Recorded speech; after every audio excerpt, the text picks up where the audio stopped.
Chemistry part का सबसे पहला चैप्टर क्या है? चैप्टर नंबर 2 क्या है? Periodic classification of element. Periodic classification of element है ना तुम लोग का केमिस्ट्री का सेकंड मोस्ट इंपॉर्टेंट और बड़ा चैप्टर है। ठीक है, पहला वाला कार्बन है। ठीक है, कार्बन में से 5 मार्क्स के क्वेश्चन बनते हैं, इसमें से भी बनते हैं। ठीक है, तो अच्छे से समझो इसको, ये क्या है और क्या नहीं। सबसे पहली चीज जो इसके अंदर इंपॉर्टेंट है वो क्या है? ये है इंपॉर्टेंट। ठीक है, क्वेश्चन किस तरीके से बनता है इसका। सबसे पहले तो तुम लोग को क्या बोल देगा? डिफाइन करो। ठीक है, डिफाइन करोगे तुम लोग को, डिफाइन करने का डिफाइन किधर है इसका? ये है पूरा।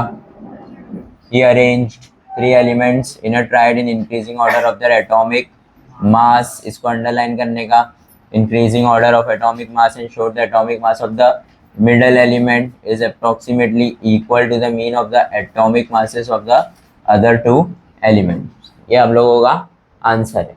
इसके साथ हम लोगों को क्या लिखना रहता है? एग्जाम्पल। एग्जाम्पल को कैसे याद रखते हैं अपन? लीना के और का सर बा, ये 2 याद रखने का। ठीक है, अब लीना के अगर आ गया है तो उसको फिर क्या कर लो, ये और ये 6.9 और 23.0 लिथियम और सोडियम का याद रख लो। एग्जाम्पल दे दो, प्लस करके लिख दो, आंसर आ जाएगा। दूसरा क्वेश्चन जो इसका फ्रेम होता है वो कैसा फ्रेम होता है? देख लो, यहाँ पर है एक क्वेश्चन जो हम लोगों को एग्जाम में पूछा है कि डॉबरनियर ट्राइड्स क्या है। देखो, इन डॉबरनियर ट्राइड लीना के the atomic mass of the lithium and potassium 6.9 and 39.1 respectively, then what will be the atomic mass of sodium. मतलब तुम लोगों को इसका और इसका, सॉरी इसका और इसका दिया हुआ है। ठीक है, और तुम लोग क्या बोला है? सोडियम का फाइंड करो। कितने मार्क का क्वेश्चन है ये? 2 मार्क का क्वेश्चन है। क्या करना है बस हम लोगों को? इसको और इसको प्लस करना है, सॉरी इसको और इसको प्लस करना है और डिवाइड बाय क्या करना है? 2 करना है। इसके अंदर भी यही है। यहाँ पे अपने को ज़्यादातर सम्स दिए हुए। ठीक है, ये तुम लोगों को मैंने पहले भी बोला कि ये तीनों सम एक बार क्या कर लेना? प्रैक्टिस कर लेना कि कौन सा डॉबरनियर ट्राइड है और कौन सा नहीं है। ठीक है, अगर अप्रोक्सीमेटली बोला है ना तो एग्जैक्टली सेम आने की जरूरत नहीं है।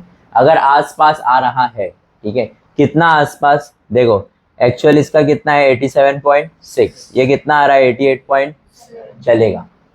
फिर ये कितना आ रहा है? 79.9। कितना आ रहा था आंसर? 81.2 चलेगा। ठीक है, उससे ज्यादा बड़ा आने लगा, 2-3 का गैप आने लग गया तुम लोग को। ठीक है, तो फिर वो डॉबरनियर ट्रायड नहीं है। उसके लिए तुम लोगों को क्या पता होना चाहिए? उसके लिए तुम लोगों को पता होना चाहिए ये। ठीक है, एटॉमिक मासेस।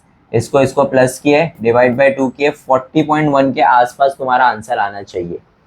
अगर 43 आ रहा है, ठीक है, या 37 आ रहा है, तो ये 2-3 का गैप हो गया। ये अप्रोक्सीमेटली में काउंट नहीं होएगा। अप्रोक्सीमेटली में काउंट कितना होता है? 2 से कम। 1.9 भी है तो उसको हम लोग सही मान लेंगे, लेकिन अगर 2 या 2 से ज्यादा या 2 से कम हो गया तो फिर उसको अप्रोक्सीमेटली काउंट नहीं करेंगे। ठीक है, सेकंड इंपॉर्टेंट चीज क्या है हम लोग यहाँ पर? न्यूलैंड ऑक्टेव्स है। ठीक है, न्यूलैंड ऑक्टेव्स में भी है ना, सबसे पहले तो इसका डेफिनेशन है। ये न्यूलैंड ऑक्टेव्स बिठाया कैसे? हर पहले एलिमेंट का कैरेक्टरिस्टिक्स किससे मैच हो रहा था? उसने वैसा बिठाया। इंपॉर्टेंट इसके अंदर जो है ना, इसका डेफिनेशन नहीं है, इंपॉर्टेंट है इसका डीमेरिट, कि इसकी दुकान बंद क्यों हुई, वो इंपॉर्टेंट है। ठीक है, तो इसकी दुकान क्यों बंद हुई है वो ये पैराग्राफ है। उसको क्या बोला गया है? उसका लिमिटेशन। इसका डीमेरिट नहीं है, इसका क्या है? लिमिटेशन है। ठीक है, लिमिटेशन का मतलब कि उसकी हद इतनी ही थी। डीमेरिट का मतलब क्या हो गया? कि उसने पहले 2-3 चीजें जो भी लिखा था ना वो भी रॉन्ग था, उसको बोलते हैं डीमेरिट। लिमिटेशन का मतलब होता है कि वो कहीं तक सही चला, फिर उसके बाद उसकी लिमिट खत्म, उसके बाद वो सारी चीजें क्या होने लग गई? रॉन्ग होने लग गई। उसको बोलते हैं लिमिटेशन। तो न्यूलैंड्स का लिमिटेशन इंपॉर्टेंट है। क्या लिमिटेशन इसका? This was found to be the applicable only up to calcium. ये तुम लोगों को याद रखने का एलिमेंट कहाँ पूछ सकता है तुम लोग को? एमसीक्यू में पूछ सकता है, नेम द फॉलोइंग में पूछ सकता है कि कौन से एलिमेंट तक जो है न्यूलैंड की दुकान चली, या व्हाट इज द लिमिट, कहाँ तक, कौन से एलिमेंट तक की उसकी लिमिट थी। तो क्या याद रखने का है? कैल्शियम। ठीक है, Newland fitted all the known elements in table 7/8। 7/8 का उसने क्या बनाया? एक डब्बा बनाया और उसके अंदर ही सारे एलिमेंट्स को क्या कर दिया? भर दिया।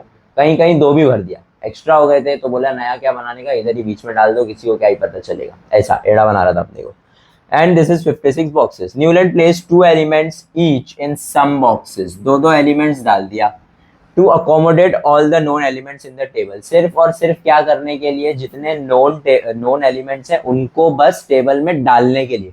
उसके पास उसका कोई रीजन नहीं था कि भाई इन दोनों को साथ में काय को डालो तूने, बस ऐसी मजा आ रहा था ऐसा, ठीक है। उसके आगे फॉर एग्जाम्पल कोबाल एंड निकल, ठीक है, C and L A, moreover he placed some elements with different properties under the same node in the octave. For example, Newland placed CO, cobalt and nickel under the node DO along with the halogens. ये halogen हमारे लिए बहुत important है, define halogen आ जाएगा, फिर halogen कौन से group में होता है इन मॉडर्न पीरियोडिक टेबल, ये सारी चीजें कौन से पीरियड में होता है, halogen से रिलेटेड कुछ भी तुम लोगों को क्वेश्चन मिल रहा है रट लो उसको, ठीक है, halogen इंपॉर्टेंट है अपने लिए। While जो भी है ये iron and titanium also Newlands octaves did not have provision of accommodate the newly discovered elements. तो तीन चीजें हम लोगों को यहाँ पे समझ में आ रही है कि एक तो उसकी लिमिटेशन कितनी थी, कैल्शियम तक थी, फिर उसने 7x8 के 56 बॉक्सेस बनाया और सबको उसी में ठूस दिया, है ना। किस बिना पे ठूसा, सिर्फ अकोमोडेट करने के लिए कि भाई बस जाए सारे एलिमेंट्स इसके अंदर, ठीक है, कैसा भी बस घुस जाए, ठीक है। फिर उसके बाद क्या किया उसने, हेलोजेंस के साथ कोबाल्ट और निकल को प्लेस कर दिया, और फिर लास्ट क्या था कि उसके जो न्यू एलिमेंट्स आ रहे थे और न्यू एलिमेंट्स आ रहे थे उसको बिठाने के लिए उसके टेबल में जगह नहीं थी। ये तुम्हारे 3 से 4 पॉइंट है उसकी लिमिटेशंस लिखने के लिए, 2 मार्क्स का तुम्हारा क्वेश्चन है, 4 लिमिटेशन लिखोगे 2 मार्क्स मिलेगा, वरना फिर आधा मार्क्स कटते रहेगा जितना तुम लोग कम लिखोगे। समझ में आ गया न्यूलैंड्स, ठीक है। नेक्स्ट है हम लोगों का Mendeleev periodic table. Mendeleev periodic table जो है ना, ये हम लोगों का सबसे इंपॉर्टेंट टॉपिक है, गलत होने के बावजूद ये सबसे इंपॉर्टेंट है। इसके अंदर सबसे पहले क्या याद रखने का तुम लोग को, law, properties of elements are periodic function of their atomic, ये तुम लोगों को पूछ सकता है कोरिलेशन में। कैसे पूछ सकता है, Mendeleev periodic table atomic masses, modern periodic table fill in the blanks में पूछ सकता है, ठीक है, blah blah blah blah function of the dash. फिर तुम लोगों को ट्रू और फॉल्स में पूछ सकता है, पूरा स्टेटमेंट लिख देगा, बोलेगा ट्रू और फॉल्स। याद रखने का पहले के जो 3 है वो सिर्फ और सिर्फ किस पे काम कर रहे थे, एटॉमिक मासेस पे, क्योंकि उन लोगों के पास तब तक इतना टेक्नोलॉजी नहीं था कि उन लोगों को पता चले कि भाई एटम के अंदर भी कोई चीजें होती है, ठीक है। तो उन लोग सिर्फ किस पे काम कर रहे थे, वजन पे, ठीक है, मास पे काम कर रहे थे। लेकिन जब उनको पता चला कि भाई इसके अंदर भी बहुत कुछ सामान है जिसके बेसिस पे एलिमेंट्स को डिस्ट्रीब्यूट किया जा सकता है, तब जाकर के उन लोगों ने किस पे काम करना चालू किया, एटॉमिक नंबर। समझ में आया। इन लोग तक इतना टेक्नोलॉजी था नहीं, इसके लिए इन लोग इसी से काम चला रहे थे, इस चीज को याद रखो। फिर उसके बाद कहाँ आते हैं हम लोग आते हैं सीधा merits and demerits. Merits and demerits of Mendeleev periodic table, most important question for 3 marks.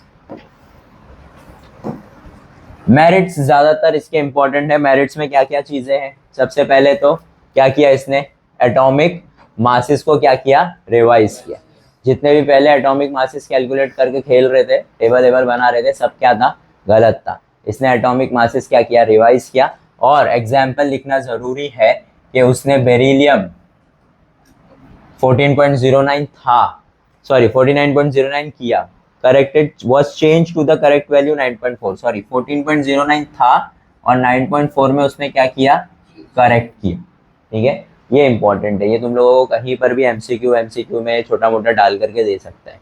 ये जो छोटी छोटी चीज है ना, इसको याद रखो, कीवर्ड्स, ठीक है। और फिर बेरिलियम को किससे पहले प्लेस किया उसने, बोरॉन। एक एग्जांपल यहाँ पर दिया हुआ है, ठीक है। यहाँ पर क्या किया था, रिवाइज एटॉमिक मास, पहला पॉइंट ये है।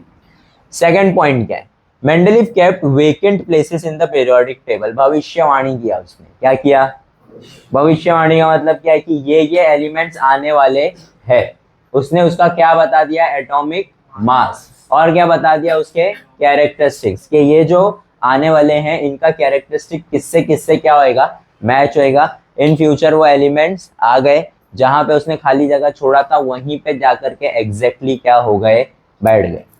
अब वो कौन से 3 एलिमेंट्स थे वो तुम लोगों को क्या करना पड़ेगा, याद करना पड़ेगा।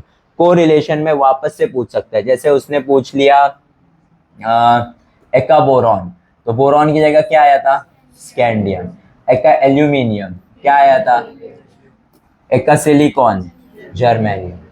समझ में आया, किसकी जगह पे क्या आया था वो सीक्वेंस में याद रहना जरूरी है तुम लोगों का, और जरूरी है उनका एटॉमिक मास। जो एटॉमिक मास बताया था उसने वही आ गया था सेम, के आगे पीछे आया था, सेम आ गया था, सेम जो उसने बताया था एग्जैक्टली वही आ गया था। तो इससे उस टाइम के साइंटिस्ट का बिलीव जो है वो उसके ऊपर क्या हो गया, और ज्यादा बढ़ गया कि भाई ये आदमी रॉन्ग नहीं हो सकता। एक तो इसने टेबल बनाया, अच्छा सा मस्त बड़ा सा टेबल बनाया कि सबको बिठाया, फिर रॉन्ग था उसको सही किया, और फिर रॉन्ग था उसको सही किया, छोड़ो जो है उसको तो छोड़ दो, जो आने वाला है वो भी क्या किया उसने, बता दिया। ठीक है, फिर उसके बाद क्या है, उसके बाद third point is most important, क्या है, किसके लिए प्लेस नहीं था, नोबल गैसेस के लिए, no reserve space for noble gases. उसने क्या किया, नोबल गैसेस के लिए कोई जगह नहीं है, कोई दिक्कत नहीं है, क्या किया उसने, टेबल के नीचे और एक क्या बना दिया उसने, जीरो ग्रुप बना दिया। ठीक है, however when noble gases such as helium, neon and argon were discovered towards the end of the 19th century, Mendeleev created a zero group। ये इंपॉर्टेंट है, क्या नाम दिया उसने उसको, क्यों जीरो ग्रुप दिया, क्योंकि वो ऑलरेडी 1 2 3 4 दे चुका था ना, और 1 2 3 4 से पहले क्या आता है, तो इसके लिए उसने उसका क्या नाम दे दिया, जीरो ग्रुप दे दिया। ठीक है, without disturbing the original periodic table which is the noble gas were fitted very well. सारे नोबल गैसेस को उसने उसके अंदर क्या कर दिया, डाल दिया। नोबल गैसेस के बारे में कोई तारीफ करना चाहेगा, क्या होता है नोबल गैसेस, क्या होता है, उनके जो शेल्स होते हैं वो क्या होते हैं, क्या होते हैं बताओ, कंप्लीट होते हैं। कंप्लीट के वर्ड को क्या यूज कर रहे हैं लोग यहाँ पर,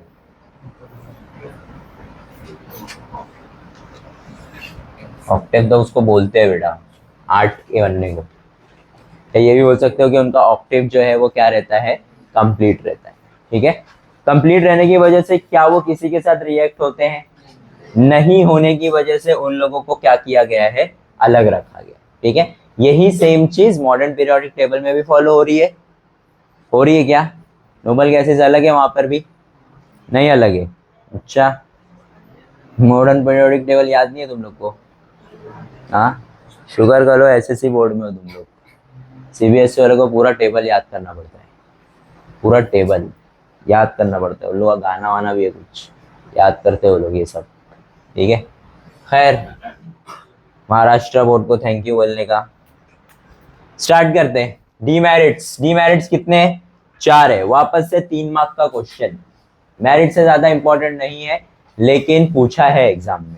ठीक है, दूसरी चीज ये कि डीमेरिट्स मेरिट्स मिला करके तुम लोगों को 5 मार्क का क्वेश्चन भी बन सकता है। ठीक है, तो उसके लिए भी प्रिपेयर्ड रहने का। क्या है डीमेरिट, सबसे पहला डीमेरिट्स क्या है, होल नंबर है कोबाल्ट और निकल का एटॉमिक मास। ठीक है, फॉर एग्जाम्पल कोबाल्ट का उसने कितना बोला था उसने, कोबाल्ट का इधर है कोबाल्ट, कोबाल्ट और निकल, ये रहा कोबाल्ट, अबे कहाँ गया निकल गए, दिख रहा है तुम लोगों को इसमें कोबाल्ट और निकल, ये रहा, नहीं यार कितना है वो बता, एटॉमिक मास कितना है, ये रहा 59 और 59, कोबाल्ट और निकल। ठीक है, आयरन का 56 है, कोबाल्ट का 59 है, निकल का 59 है और कॉपर का 63 है। ठीक है, दोनों का 59 है, कॉपर को पहले लिखा है और निकल को क्या लिखा है, बाद में। अब ऐसा थोड़ी है कि भाई अल्फाबेटिकली है, एक बच्चा है उसका नाम कुछ और है, दूसरे बच्चे का भी नाम वही है, दोनों का सरनेम भी वही है, तो जिसका अल्फाबेटिकली पहले आ रहा है अरेंज द अल्फाबेटिकल ऑर्डर, याद है इंग्लिश के पेपर में वैसा कर रहा है, ऐसा नहीं चलता है ना, लॉजिकल रीजन देना पड़ता है यहाँ पे, ये कोबाल्ट ही आगे क्यों और निकल पीछे क्यों। सबसे पहला सवाल डीमेरिट में यही पूछा गया कि भाई कोबाल्ट पहले क्यों है और निकल बाद में क्यों है, जब उसका एटॉमिक मास क्या है, सेम। तो उसका उसके पास कोई जवाब नहीं था, ये पहला उसका क्या है, डीमेरिट। दूसरा, ये जो चिंदी डीमेरिट था, ऐसा कुछ था भी नहीं, पब्लिक इसको निग्लेक्ट भी कर दे रहे, छोड़ना भाई, जाने देना, क्या करना है तेरे को, ये ऐसा वाला डीमेरिट था। लेकिन डीमेरिट है, कोई भी चीज जिसका उसके पास जवाब नहीं था, दैट वाज हिज डीमेरिट। ठीक है, सेकंड डीमेरिट क्या है? आइसोटोप्स वर डिस्कवर्ड, ये बहुत ही इंपॉर्टेंट चीज है भाई। आइसोटोप डिस्कवर होने लग गए थे long time after Mendeley put for the periodic table. Periodic table एकदम उसने मस्त बना दिया, पब्लिक जो आने वाली थी वो भी आ गई, बैठ गई, उसके अंदर नोबल गैसेज अलग बना दिया। उसके बाद नए आइटम आने लग गए, आइसोटोप्स। हाँ, अब इसको समझ में नहीं आ रहा ये क्या चीज है और इसको डालू कहाँ, ठीक है, वो बहुत बाद में डिस्कवर होने लग गए। As isotopes have the same chemical properties, isotope का डेफिनेशन है ये। आइसोटोप्स का डेफिनेशन क्या होता है? Same chemical property but different atomic masses. इसको याद रख लो, आइसोटोप का डेफिनेशन है, डिफाइन आइसोटोप आ गया तो यहाँ से लिखने का है कि ऐसे एलिमेंट्स जिनका केमिकल प्रॉपर्टी सेम रहता है बट एटॉमिक मास क्या रहता है? अलग अलग। A challenge was posed in placing them in the Mendeley periodic table. अब जब ये आए तो इसको अगर ये कहीं पर भी बीच में बिठाने जाता तो पूरा का पूरा आगे का टेबल क्या हो जाता? डिस्टर्ब हो जाता। ठीक है, तो इसके लिए अब उसके पास एक चैलेंज था कि भाई ये जो नए नए एलिमेंट्स आए हैं इसको बिठाऊं कहाँ। ठीक है, third, when the elements are arranged in increasing order of atomic masses, the rise in atomic masses does not appear to be uniform। मतलब पहला अगर 1 है तो दूसरा 2 है, तीसरा 3 है, चौथा 15 है, 3 के बाद सीधा क्या आ गया? 15। इंक्रीजिंग ऑर्डर है लेकिन जो गैप्स है इन दोनों के बीच में और आगे वालों के बीच में वो सेम नहीं है। इससे पता क्या चल रहा था? अच्छा, इससे दिक्कत क्या थी?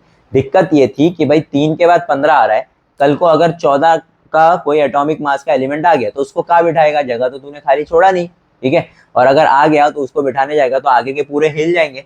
अब दिक्कत ये है कि हम लोगों को सिर्फ ऐसे ऐसे नहीं बिठाना है, ये जितने एलिमेंट्स है सबके कैरेक्टरिस्टिक क्या थे? सेम। ये जितने एलिमेंट है सबके कैरेक्टरिस्टिक क्या थे? सेम। अगर मैं ये एलिमेंट को उठा के यहाँ शिफ्ट कर दूं तो इस वाले ग्रुप के और इस वाले ग्रुप के कैरेक्टरिस्टिक सेम नहीं थे। अगर 14 वाला कोई आता है यहाँ बिठा दूंगा तो ये जो 15 वाला है वो आगे चले जाएगा और उसके कैरेक्टरिस्टिक उससे मैच नहीं हो रहे थे, तो ये उसको दिक्कत आने लगी। ठीक है, सबसे इंपॉर्टेंट हाइड्रोजन, हाइड्रोजन ने उसको उसकी बजा दिया। ठीक है, हाइड्रोजन का प्रॉब्लम ये है कि हाइड्रोजन जो है ना, पोजीशन ऑफ हाइड्रोजन, ये सबसे इंपॉर्टेंट डीमेरिट है। इसके बाद उसका गेम बच गया, इसके बाद किसी को उसको कुछ और प्रूफ करने की जरूरत ही नहीं पड़ी। हाइड्रोजन का एक बार उन लोगों ने मसला रखे उसके सामने, बोले भाई इसको सॉल्व करके दिखा कि हाइड्रोजन इधर ही क्यों है, नीचे क्यों ही है। वो बोला भाई रहने दो तुम लोग, मेरे को नहीं खेलने का, मैं जा रहा हूँ, हाँ आई क्विट, कर लो, बना लो अपना टेबल खुद से। ठीक है, ये है क्या है, देखो याद रखो। सबसे पहले hydrogen shows similarity to what? कौन से ग्रुप में होते हैं हाइड्रोजन? 7वें, किसके? मेंडलीफ के पीरियोडिक टेबल में। फिर the molecular formula of H2 while the molecular formula of fluorine is F2 blah blah blah, ये सब ठीक है। In the same way there is a similarity in the chemical properties of hydrogen and alkali metals. Hydrogen किसकी तरह property दिखा रहा था? Group, तो उसको ग्रुप 1 में रखा था उसने बराबर से अल्कलाई मेटल की, लेकिन अल्कलाई मेटल के साथ प्रॉपर्टी दिखा रहा है इसलिए 1 में रखा। तो हेलोजेंस की तरह प्रॉपर्टी दिखा रहा है तो 7 में क्यों नहीं रखा? ये था क्वेश्चन। ठीक है, there is a similarity in the molecular formula of compound hydrogen alkali metals formed blah blah blah. On considering the above properties, it cannot be decided whether the correct position of hydrogen is in the group of alkali metal or in the group of halogen। कि उसको alkali metal के साथ बिठाया जाए या halogen के साथ बिठाया जाए, ये उन लोगों को समझ में आ रहा नहीं था। यहाँ पर क्या नाम है चचा का? उसका गेम बच गया, खत्म। ठीक है, उसके बाद ऐसा धुआं हुआ। ठीक है, और फिर उधर से एक आदमी आ रहा था, धुआं ऐसा हटता गया, ऐसा ऐसा करके चश्मा पहना, और उसका नाम क्या था? हेनरी मोज़ले। हेनरी मोज़ले बोला कि तुम लोग इतने साल से गलत खेल रहे हो, ऐसा तो खेला भी नहीं जाता है, मैं बताता हूँ किस चीज से खेलने का है। उसने क्या बोला? भाई एटॉमिक मास ठीक है, अपनी जगह ठीक है, लेकिन जो टेबल बनना चाहिए वो बनना चाहिए किससे? एटॉमिक नंबर से। तो भाई ने अपना लॉ दे दिए, है ना? किधर है इसका law? Properties of elements are periodic function of their atomic कौन सा लॉ है? Modern periodic. अगर हेनरी मोजले का लॉ बोलना है तो वो भी बोल सकते हो, ठीक है, या तो मॉडर्न पीरियोडिक लॉ। इसकी स्पेलिंग याद कर लेना, हेनरी मोजले, और क्या नाम है उसका ऊपर वाले का, मेंडलीव का, ठीक है। फिर आते हैं हम लोग इसके स्ट्रक्चर पे। कितने मार्क का क्वेश्चन? 5 मार्क का क्वेश्चन है structure of modern periodic table. इस चैप्टर में जितने 5 मार्क के क्वेश्चन है कोई चैप्टर में नहीं है, इसको याद रख लो, ठीक है। तो structure of modern periodic table में सबसे पहले तो देखो किस चीज से चालू होता है कि भाई इसके अंदर 1 से 7 तक क्या है, पीरियड्स है। फिर 18 वर्टिकल कॉलम्स है जिनको हम लोग क्या बोलते हैं, ग्रुप्स बोलते हैं। डिफाइन पीरियड आ गया या डिफाइन ग्रुप आ गया, क्वेश्चन बना हुआ है यहाँ पर, ठीक है। डिफाइन में हाँ, define periods of modern periodic table कहाँ से लिखना है, यहाँ से लिखना है। मॉडर्न पीरियोडिक टेबल में the modern periodic table contains 7 horizontal rows called 1 2, ये डिफाइन, बस इसका 1 मार्क से, ठीक है। फिर उसके बाद यही सेम चीज अगर बोल दिया कि define groups of modern periodic table, तो the 18 vertical columns in the table are shown are the groups of 1 to 18 vertical columns। Vertical मतलब हो गया तेरा, हिल मत। वर्टिकल कॉलम्स को क्या बोलते हैं, ग्रुप, और हॉरिजॉन्टल कॉलम को क्या बोलते हैं, ठीक है। स्ट्रक्चर इंपॉर्टेंट है। फिर स्ट्रक्चर के बाद ये दोनों चीजें बताने के बाद चाहे तो तुम लोग इसको अलग अलग पॉइंट में बना करके लिख सकते हो या तो सेम पॉइंट में डाल दो, कोई दिक्कत नहीं है, ठीक है।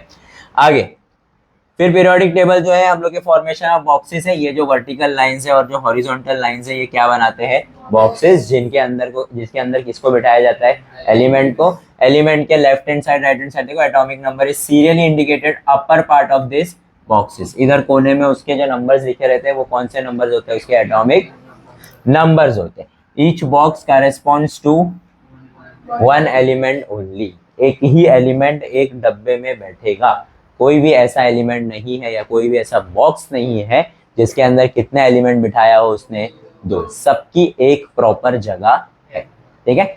ये तुम लोग को चाहिए तो 4 पॉइंट बना लो, तुम लोग को चाहिए तो 3 पॉइंट बना लो, जितना तुम लोग को बनाने के बनाओ, कोई दिक्कत नहीं है, ठीक है। फिर उसके बाद आते हैं 7 रोज और कॉलम के बाद हमारे पास नीचे बॉटम में क्या है, 2 और रोज है जिसको हम लोग क्या बोलते हैं, लेंथेनाइड और actinide series. Name the following में आता है, ठीक है, कि पीरियोडिक टेबल में जो सबसे नीचे 2 रोज है उनको क्या नाम देते हैं, बच्चे लिख के आते हैं नोबल गैस, उसके अंदर नोबल गैस है, ठीक है। उस सीरीज का नाम क्या है, लेंथेनाइड एंड एक्टेनाइड सीरीज, उसको याद रखो, ठीक है। 118 बॉक्सेस है टोटल अपने पास, उसको मिला करके it means 818 elements are there in modern periodic table. अभी रिसेंटली, मतलब पहले मॉडर्न पीरियोडिक टेबल कंप्लीट नहीं था, अभी रिसेंटली 1-2 आइटम जो मिसिंग था वो भी आ गया है, तो अब मॉडर्न पीरियोडिक टेबल क्या है, कंप्लीट है। ये इसके अंदर लिखा है, अगर ये पॉइंट लिखना चाहते हो तो लिखो, आंसर बड़ा होएगा, नहीं लिखना चाहते हो मत लिखो, कोई दिक्कत नहीं, ठीक है। इतना इंपॉर्टेंट पॉइंट नहीं है, ये इंपॉर्टेंट है। The entire periodic table is divided into 4 block. कौन से ब्लॉक है वो, SPDF, ठीक है। जो सीक्वेंस है वही सीक्वेंस में याद रखने का, SPDF, ठीक है। S ब्लॉक 1 से लेके 2 याद रख लो, इसको कहीं पे भी एमसीक्यू में उठा करके पूछ लेगा।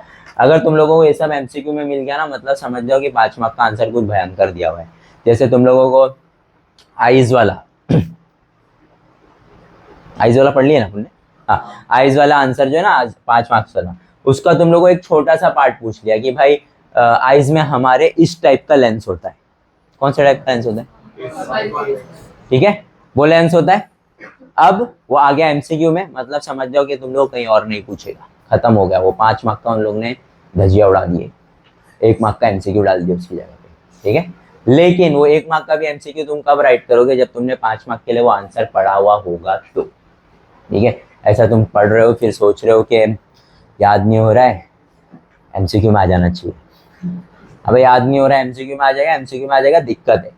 5 मार्क में आएगा तो कम से कम ऑप्शन तो है तुम्हारे पास, एमसीक्यू में कोई ऑप्शन थोड़ी रहता है अपने पास, रॉन्ग करके आ गए, ठीक है। जिंदगी भर वो 39/40 देखते देखते तुम्हारी एड़ भाग जाएगी, बोलेगी यार वो आंसर उस टाइम पे पढ़ लेता तो पढ़ लेता। ठीक है, तो ऐसा नहीं होना चाहिए तुम लोगों के साथ। सारी चीजें जो मैं बता रहा हूँ इसी में से पेपर आएगा। ठीक है, इसके अलावा कुछ बना नहीं सकते हो। जितना एक क्वेश्चन को घुमा फिरा के पूछ सकते हैं मैं सब तुम लोगों को बोल रहा हूँ। लिख के देना इज नॉट पॉसिबल। मैंने तुम लोगों को कल ही बोला कि 2 दिन है, 2 दिन तुम लोग मेरी बोली हुई बातों को होल्ड करके रख सकते हो कि ये क्वेश्चन सर ने बोले हैं, ये पढ़ लो। ठीक है, क्योंकि कोई भी नहीं दे सकता है क्वेश्चंस बना करके, कोई भी नहीं दे सकता है। मैं बस बता सकता हूँ कि इन आंसर्स को, इन टॉपिक्स में से क्या क्या क्वेश्चन उन लोग बना के दे सकते हैं, कितना दिमाग चला सकते हैं। ठीक है, और कुछ नहीं घुमा फिरा के पूछ सकते कि चलो मॉडर्न पीरियड टेबल को उल्टा करके देखते हैं। सब कोई बेसलेस क्वेश्चन है। ठीक है, हाँ, एस ब्लॉक 1 से 2, उसके बाद ये कौन सा है 13 से 18, पहले एस है फिर क्या है पी, लेकिन पी ऐसा एस पी डी एफ ऐसा है 1 2 3 और ये 4 नीचे। ठीक है, 13 से 18 फिर 3 से 12 क्या है D block, while the lanthanide and actinide series कहाँ होता है नीचे F block. The D block elements are called as, ये भी तुम लोगों को पूछ सकता है, कहाँ पूछ सकता है एमसीक्यू में पूछ सकता है, ट्रू और फॉल्स में पूछ सकता है, फिलिंग द ब्लैंक्स में पूछ सकता है, नेम द फॉलोइंग में पूछ सकता है, which block elements are called as transition elements. ठीक है, तो क्या है उसका आंसर डी ब्लॉक। क्यों ट्रांजिशन एलिमेंट्स बोलते हैं उसको, क्योंकि अब हमारे पास क्या है 3 ट्रेडिशनल वेज है एलिमेंट्स को क्या करने के लिए, क्लासिफाई करने के लिए। कौन से है वो, मेटल्स, नॉन मेटल्स और किधर है, यही कहीं था ना, हाँ ये रहा, मेटल्स, नॉन मेटल्स और देखो traditional type of elements can be clearly shown in the modern periodic table with the help of zigzag line. The metalloid elements lie on the border of the zigzag line. D block में जो zigzag line बनती है, कहाँ है वो zigzag line, इधर है, कहाँ गया टेबल, ये रहा टेबल। ये जो zigzag line बन रही है कौन से ब्लॉक से स्टार्ट हो रहा है, ये D ब्लॉक से। तो D ब्लॉक से जो zigzag line स्टार्ट हो रही है, उस जिगजैग लाइन में जितने भी एलिमेंट्स चिपके हुए 1 2 3 4 5 6 ऐसे, उस सबको हम लोग क्या बोलते हैं मेटलॉइड्स। उसके लेफ्ट हैंड साइड कौन रहता है मेटल्स, और उसके राइट हैंड साइड कौन रहता है नॉन मेटल्स। तुम्हारा आंसर खत्म। आ गया समझ में, पक्का? कुछ दिक्कत है इसमें, किसी को कुछ पूछने का है? ठीक है, ग्रुप्स एंड इलेक्ट्रॉनिक कॉन्फ़िगरेशन ये एक बार रीड कर लेना बस, इतना कुछ खास इंपॉर्टेंट नहीं है, लेकिन पेपर गंदा बनाने का रहेगा ना तो ऐसी चीज़ों में से दे देंगे जो हम लोग को इंपॉर्टेंट नहीं लगती है। ठीक है, ये क्या है इन मॉडर्न पीरियोडिक टेबल, ये पढ़े हो कभी, ये इंपॉर्टेंट है। Increasing order of the atomic masses, vertical columns are called group, there are 18, the chemical properties of element in the same group have similar gradation. अच्छा, ये एक इंपॉर्टेंट क्वेश्चन है। क्या है ये क्वेश्चन, सेम ग्रुप के elements का characteristic क्या रहता है सेम, काय को, गिव रीजन, क्वेश्चन बनता है ये। देखो मैं तुम लोगों को बताता हूँ question. Elements belonging to same group have same valency, ये तो अपनी इंपॉर्टेंट है, वैलेंसी वाला ही है ना, इलेक्ट्रॉनिक कॉन्फ़िगरेशन के अंदर ही वैलेंसी आता है। फिर उसके बाद atomic radius goes on increasing down a group, ये सब क्या है पीरियोडिक ट्रेंड है, याद है ना, पीरियोडिक ट्रेंड आएगा अभी। ठीक है, चलो ये हो गया कॉन्फ़िगरेशन। कॉन्फ़िगरेशन मालूम है ना तुम लोग को, कॉन्फ़िगरेशन याद करने बोला था मैंने, तुम लोग को याद है क्या, जैसे इसका 2,8,1 2,8,1 दे दिया उन लोग ने कि ये इलेक्ट्रॉनिक कॉन्फ़िगरेशन है, तो उनको पूछेंगे कि कौन सा एलिमेंट है, एलिमेंट याद होना चाहिए सोडियम। फिर उसके बाद दो क्वेश्चन ही होते हैं, 2 क्वेश्चन ही पूछते हैं वो लोग। सबसे पहले कि एलिमेंट कौन सा है, फिर उसके बाद वो लोग पूछते हैं कि कौन से ग्रुप में है, और फिर पूछते हैं कौन से पीरियड में, बस इतना ही पूछते। ग्रुप और पीरियड कौन डिसाइड करता है, वैलेंसी। इसका वैलेंसी क्या है 1, मतलब ये ग्रुप, इसका वैलेंसी क्या है 2, तो ये ग्रुप, ऐसा होता है। ठीक है, समझ में आ गया। अच्छा 2,8,1 3 है ना, ऊपर कितना है 2,1, कितना है 2, ऊपर कितना है 1, मतलब ये पहला कॉलम, ये दूसरा, और ये डिसाइड करता है। समझ में आया? आंसर सबका सेम ही रहने वाला है। या तो तुमको 2,8,2 पूछ लेगा, या तो तुमको पूछेगा 2,8,8,2। 2,8,8,2 किसका होता है? ये रहा इधर, कैल्शियम। कैल्शियम इंपॉर्टेंट है ना अपने लिए। कैल्शियम के बाद बहुत सारी चीजें चेंज होती है टेबल में, इसके लिए कैल्शियम हमारे लिए क्या है? इंपॉर्टेंट है। तुम लोगों नहीं समझेगा कि भाई क्यों इंपॉर्टेंट है, यही वाला एलिमेंट क्यों दे रहा है, ठीक है। ये सब तुम लोगों को अगले साल समझेगा जब तुम लोग पीरियोडिक टेबल्स पढ़ोगे अच्छे से, कि भाई पीरियोडिक टेबल इस तरीके से ही क्यों बना हुआ है, ठीक है। ये इसके नीचे ही क्यों आ रहा है। ये जो एक पी ब्लॉक है ना, ये एक पी ब्लॉक, ये पी ब्लॉक तुम लोगों का कम से कम 25 पेज का एक चैप्टर है 11वीं में। एफ ब्लॉक अलग से एक चैप्टर है, पूरा उसमें बताया कि क्या है क्या नहीं और क्यों, ठीक है। तो केमिस्ट्री का एक पार्ट है छोटा सा, तो उसके ऊपर बेस्ड है ना इन लोग। तो जिसने पेपर बनाया उसको तो केमिस्ट्री आती ही होगा ना, पढ़ा लिखा आदमी हो। तो उन लोग इसके लिए एलिमेंट्स ऐसे चूज करते हैं कि तुम लोगों को नहीं समझेगा ये एलिमेंट क्यों है, लेकिन वो एलिमेंट इंपॉर्टेंट है पीरियोडिक टेबल में, क्योंकि उसके बाद बहुत सारी चीजें चेंज हो जाती है। दैट इज कैल्शियम इंपॉर्टेंट है, मैं तुम लोग को ये दोनों याद करने बोला था, ठीक है। कैल्शियम पोटेशियम इंपॉर्टेंट है, ये सारे इंपॉर्टेंट है, ठीक है। पहले ग्रुप दूसरे ग्रुप में आ रहे हैं, ठीक है, तीसरे कॉलम चौथे कॉलम में आ रहे हैं, ऐसा, ठीक है। Write the merits of Mendeleev periodic table, ये क्वेश्चन हो गया हम लोग का। फिर ये क्वेश्चन हम लोगों ने डिस्कस कर लिए थे, पहले भी डिस्कस किए। Right the name of the atom having the smallest size. Smallest size किसका रहता है? हीलियम का। हीलियम का क्यों है? क्योंकि हीलियम के अंदर कितने इलेक्ट्रॉन्स होते हैं? 2 इलेक्ट्रॉन्स। 2 इलेक्ट्रॉन्स होने की वजह से उसका जो एटॉमिक पुल है टुवर्ड्स द सेंटर क्या है? ज्यादा है। किससे? हाइड्रोजन। हाइड्रोजन के पास एक ही है, तो उसका जो एटम है वो बड़ा है, और हीलियम का एटम क्या है? हीलियम का एटम छोटा है, मतलब हीलियम पूरे पीरियोडिक टेबल में सबसे छोटा एटम है, ठीक है। इसको याद रखना है, कभी गिव रीजन में पूछ ले तो तुम लोगों को याद रहना चाहिए। फिर देखो कोरिलेशन में भी पूछा हुआ है। ग्रुप 1 अल्कलाई मेटल्स होता है, ग्रुप 17 क्या होता है? हेलोजेंस। या फिर हेलोजेंस कहाँ होते हैं? ग्रुप 17, ठीक है। फिर एक और कोरिलेशन है, molecular formula for beryllium oxide, BeO, molecular formula for beryllium chloride. Chloride है, हाँ, क्लोराइड का मतलब होता है Cl2, ठीक है, BeCl2। पूछा हुआ एग्जामिनेशन में, ठीक है, आगे होएगा तुम लोगों को कहीं इसके लिए पूछा है, ठीक है। और कुछ इसके अंदर देखो, the element has an electronic configuration H2, 8,2। Now answer the following question, what is the atomic number of this element? Atomic number कैसे पता चलेगा? 2,8,8,2 है। कितना है? कितना? 20? 20 है इसका पक्का? जाहिल यासिर, 20 नहीं दिख रहा है? 10 एड़े लोग 19 भी बोल रहा है। ये तेरे को क्या दिख रहा था? 1 तो 2 ही है वो। अभी भी उसको 19 ही लग रहा है बेटा। अभी तो सहरी किया 1 घंटा 1.5 घंटा पहले। ऐसा भी नहीं कि भाई एकदम 5 बजे बुला लिया, एकदम तुम लोग एग्जॉस्ट हो रहे हो, मर रहे हो। रहने भाई, रहने, उसको समझेगा, तेरा भी बात समझेगा उसको। कोई बात नहीं बेटा, we will wait for you. तू प्रोसेस कर ले। दूसरा देखो, दूसरा भी सेम है। दूसरा क्वेश्चन क्या है?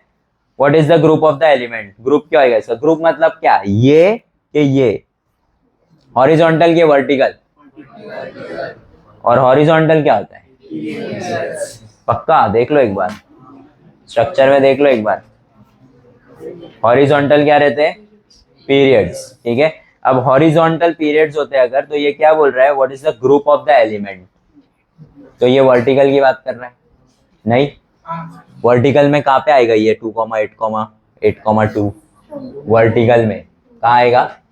2 में आएगा। कैसे पता चल रहा है 2 में आएगा? वैलेंसी से पता चल रहा है। लास्ट क्या होता है? वैलेंसी है वो, क्या है उसकी? ठीक है। और फिर दूसरा क्या है? This element belongs to, sorry, to which period does the element belongs? 1, 2, 3, समझ में आया? ठीक है, कुछ दिक्कत है किसी को, इससे बड़ा नहीं पूछेगा तुम लोगों को। नेक्स्ट जो क्वेश्चन तुम लोगों को बोर्ड एग्जाम में पूछा हुआ है 2,8,1 पूछा, ठीक है, तो उसका भी सेम रहेगा 2,8,1।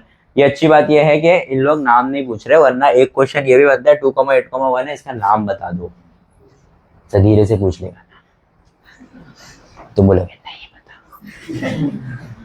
सब कुछ अपने में निपटा लिए तुम लोगों ने, ठीक है। फिर देखो मॉडर्न पीरियोडिक टेबल का जो स्ट्रक्चर है उसका पूरा एक पैराग्राफ बना हुआ है, फिल इन द ब्लैंक्स।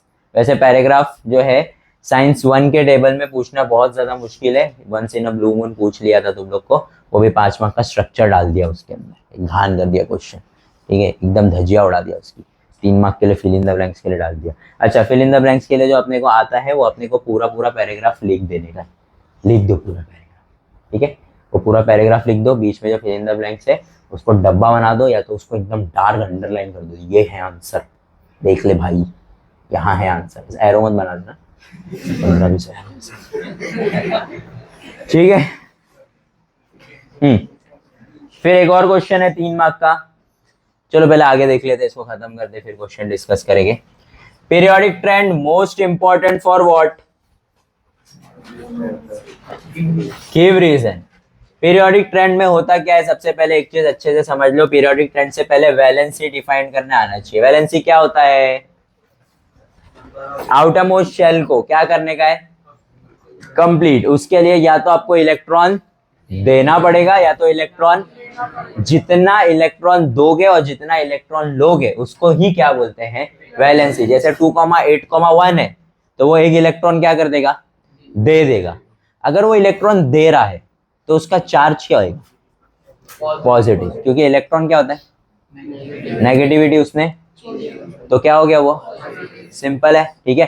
2,8,7 एक ही इलेक्ट्रॉन चाहिए, इलेक्ट्रॉन क्या करेगा, इसका भी वैलेंसी, लेकिन ये इलेक्ट्रो नेगेटिव है, क्योंकि ये इलेक्ट्रॉन क्या कर रहा है, ले रहा है। समझ में आया, इलेक्ट्रो पॉजिटिविटी और इलेक्ट्रो नेगेटिविटी समझ में आया, पक्का, तो ही पीरियोडिक ट्रेंड समझेगा। अब क्या है आगे देखो, किधर है भाई, एटॉमिक साइज याद है सबको, एटॉमिक साइज किस पे डिपेंड करता है, एटॉमिक रेडियस पे। जितना ज्यादा एटॉमिक रेडियस उतना बड़ा एटॉमिक, और नंबर ऑफ शेल्स पे, जितने ज्यादा शेल्स उतना बड़ा उसका साइज होता रहता है। आउटर मोस्ट शेल में जैसे 3 हम लोग पढ़ चुके हैं, ठीक है, क्या है ये, अरे रिफ्रेश, 1 2, इधर भी 1 2, इधर बाहर 4 इलेक्ट्रॉन है, इधर बाहर 5 इलेक्ट्रॉन है, ठीक है। एटॉमिक साइज किसका बड़ा है, ऊपर वाले का, नीचे वाले का, ऊपर वाले का बड़ा है। क्यों, 4 इलेक्ट्रॉन है ना, पुल क्या है, कम है। यहाँ पे कितना इलेक्ट्रॉन है, इसका पुल क्या है, तो ज्यादा पुल है, तो पुल अंदर की तरफ है बाहर की तरफ है, तो कम होएगा ना साइज, तो इसका साइज क्या है, छोटा है, इसका साइज क्या है। तो एटॉमिक साइज 2 चीजों पे डिपेंड करता है, एक तो रेडियस पे, एटॉमिक रेडियस पे, और दूसरा शेल्स पे, और शेल्स के अंदर कितने इलेक्ट्रॉन। अगर कोई एक शेल का एलिमेंट है और 2 शेल के एलिमेंट है तो जाहिर सी बात है यही छोटा रहेगा, ठीक है। लेकिन अगर 2 शेल के इलेक्ट्रॉन्स है तो अब बात आ जाती है किसके ऊपर, इलेक्ट्रॉन्स, किसके इलेक्ट्रॉन्स ज्यादा है और किसके electrons in outer most shell, ठीक है। समझ में आ गया सबको, आगे बढ़ते हैं। पीरियोडिक ट्रेंड आ गया। पीरियोडिक ट्रेंड में ये जितने हैं 6 पॉइंट, ये 6 के 6 पॉइंट वो तुम लोगों को किसमें डाल के दे सकता है, गिव रीजन, ठीक है। सबसे पहला डिक्रीजिंग एटॉमिक रेडियस, जैसे जैसे आप कहां से कहां जाते हो, लेफ्ट से right in a periodic table, atomic radius goes on decreasing. क्यों, क्योंकि आउटर मोस्ट शेल में क्या हो रहा है, इलेक्ट्रॉन्स बढ़ते जा रहे हैं। इलेक्ट्रॉन्स ऐड होते जाने की वजह से क्या बढ़ते जा रहा है, पुल बढ़ते जा रहे हैं टुवर्ड्स द सेंटर या टुवर्ड्स द न्यूक्लियस। पुल जैसे जैसे बढ़ते जा रहा है, रेडियस क्या होते जा रहा है, सिंपल, 3 लाइन में खत्म होता है। दूसरा, increasing electro negativity and non metallic character और इलेक्ट्रोनेगेटिविटी दोनों चीजें क्या होती है, सेम, ठीक है। अब समझो ध्यान से इसको, कोई अच्छा मेटल है या कोई बुरा मेटल है कैसे पता चलेगा? जितना ज्यादा उसका वैलेंसी उतना बेकार वो क्या रहेगा? मेटल। जैसे एक मेटल है, उसका है 2,8,1 और एक मेटल है 2,8,2। दोनों मेटल है ना? दोनों क्या है? कौन सा अच्छा मेटल है? 2,8, क्योंकि उसके आउटरमोस्ट शेल में कितने इलेक्ट्रॉन है? एक इलेक्ट्रॉन है, तो वो इजीली वो इलेक्ट्रॉन को क्या कर सकता है? छोड़ सकता है। इलेक्ट्रॉन्स मेटल्स की प्रॉपर्टी है इलेक्ट्रॉन को क्या करना? छोड़ना। जितना जल्दी कोई मेटल अपने इलेक्ट्रॉन को छोड़ सकेगा वो उतना ज्यादा अच्छा मेटल है। और जितना ज्यादा जो जमा करके रखेगा, जैसे 3 हो गया, किसी का 3 हो गया तो छोड़ेगा 3, लेकिन 3 छोड़ने में ज्यादा दर्द हो रहा है ना उसको, तो ये अच्छा मेटल। अभी किसी का 4 है, तब तो प्रॉब्लम हो जाती है ना कि भाई तू 4 दे, तो बोलेगा मैं 4 क्यों दूं, तू मेरे को 4 दे। अब वो दोनों झगड़ा कर रहे बैठ के, कोई भी एक दूसरे को दे ही नहीं रहा, तो वो कहाँ पे आ गए हम लोग? अभी मेटेलॉइड्स पे। मेटेलॉइड्स की प्रॉपर्टी है कि उन लोग ना इलेक्ट्रॉन देते हैं ना उन लोग इलेक्ट्रॉन झगड़ते रहते हैं। ठीक है, फिर आते हैं कौन?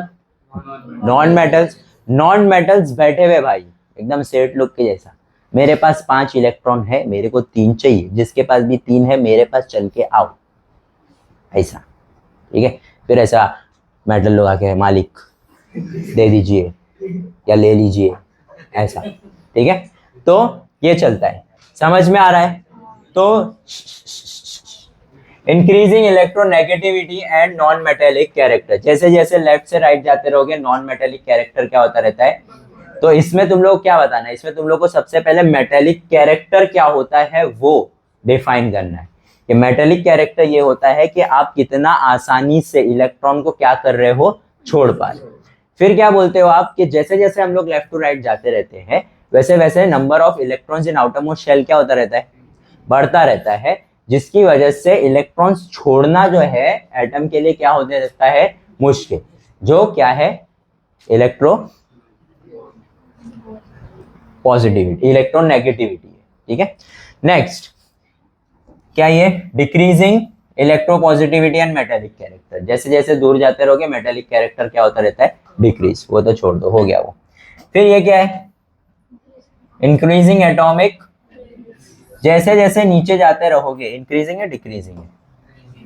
इंक्रीजिंग। इंक्रीजिंग एटॉमिक रेडियस, क्यों? क्योंकि शेल्स क्या होते रहते हैं? बढ़ते रहते हैं। इलेक्ट्रॉन नहीं बढ़ रहा है, इलेक्ट्रॉन सब शेल में कितना है? एक ही है, लेकिन हर एक शेल क्या, हर एक इसके बाद जैसे जैसे नीचे आ रहे हो वैसे वैसे एक एक शेल क्या होता जा रहा है? बढ़ता। तो रेडियस भी क्या होते जा रहा है? बढ़ता। फिर डिक्रीजिंग इलेक्ट्रोनेगेटिविटी, इलेक्ट्रोनेगेटिविटी डिक्रीज हो रही है। इलेक्ट्रोनेगेटिविटी डिक्रीज होने का मतलब क्या?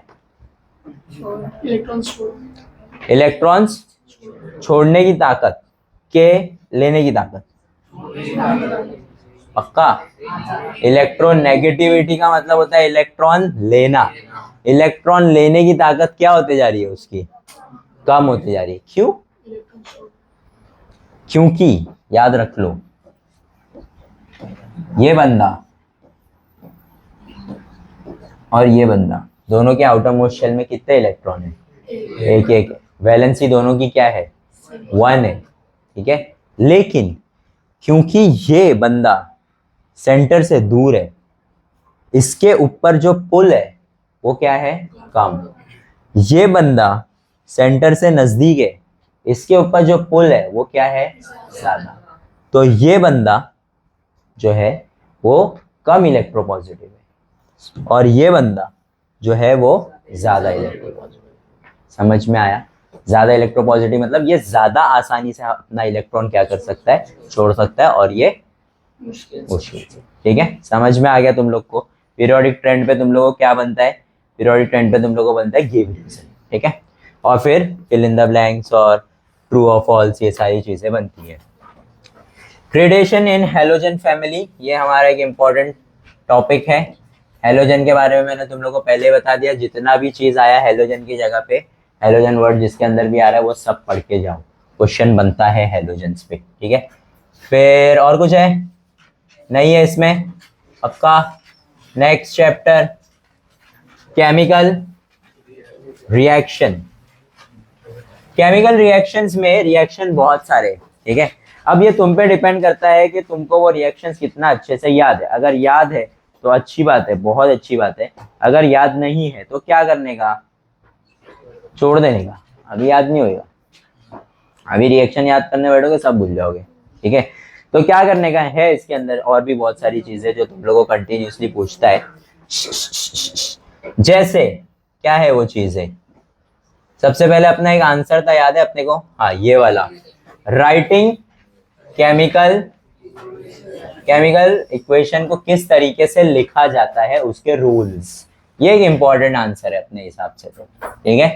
कि उसके अंदर एरो के लेफ्ट हैंड साइड कौन रहता है, राइट हैंड साइड कौन रहता है, प्लस की साइन क्या बताता है, डेल्टा की साइन क्या बताता है, ऊपर की तरफ एरो है तो उसका मतलब क्या है, नीचे की तरफ एरो है तो उसका मतलब क्या है, जी लिख रहे हो, एस लिख रहे हो और एल लिख रहे हो उसका मतलब क्या होता है, ए क्यू लिख रहे हो उसका मतलब क्या होता है, टेम्परेचर अगर लिखा हुआ है कहीं पे उसका मतलब क्या होता है। ये सारी चीजें तुम लोग को इसके अंदर क्या करने का है, एक्सप्लेन, ठीक है। ये एक क्वेश्चन है। फिर उसके बाद क्या है,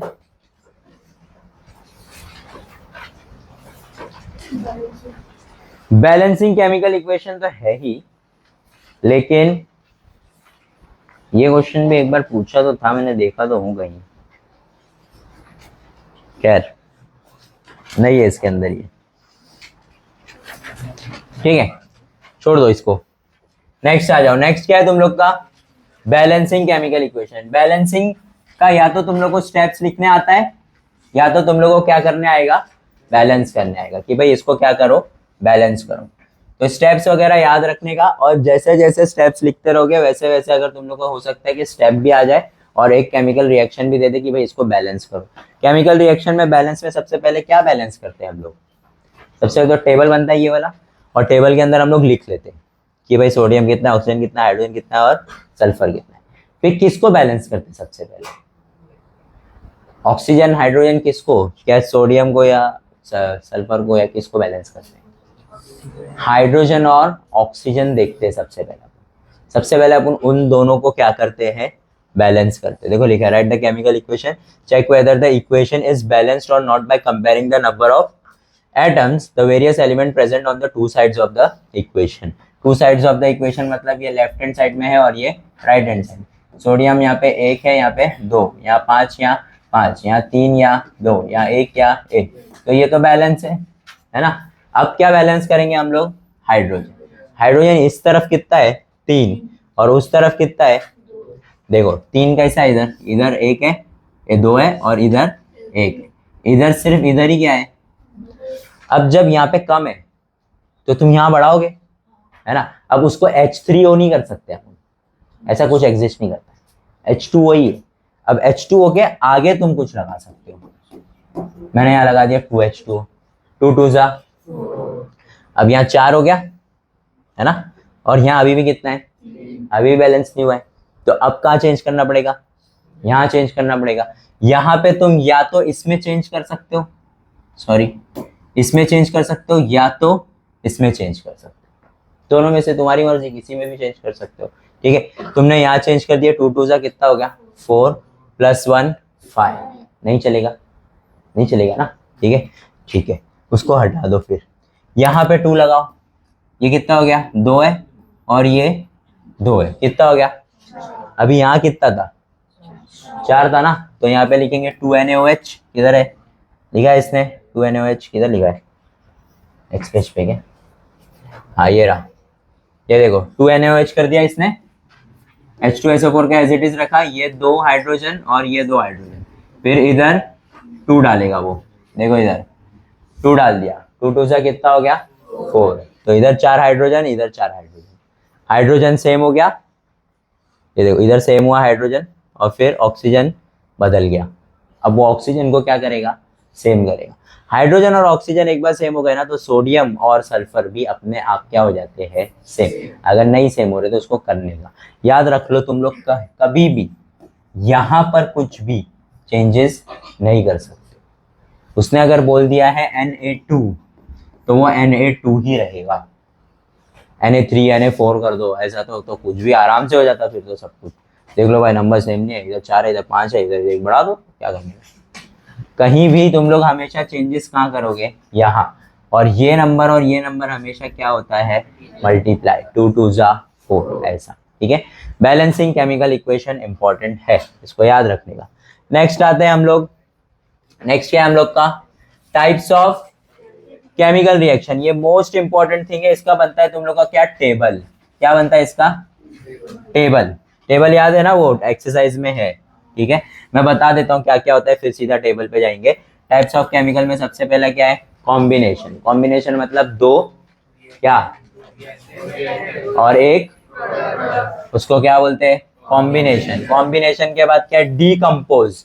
डीकम्पोज का मतलब क्या होता है, अलग होना, बिखर जाना, मतलब एक और दो प्रोडक्ट। फिर उसके बाद क्या है, डिस्प्लेसमेंट। डिस्प्लेसमेंट में मतलब क्या होता है, एक बंदा अपनी एक जगह छोड़ करके कहाँ चले जाएगा, दूसरे के पास चले जाएगा। The reaction in which the place of ion of less reactive element in a compound is taken to another more reactive element by the formation of its ion.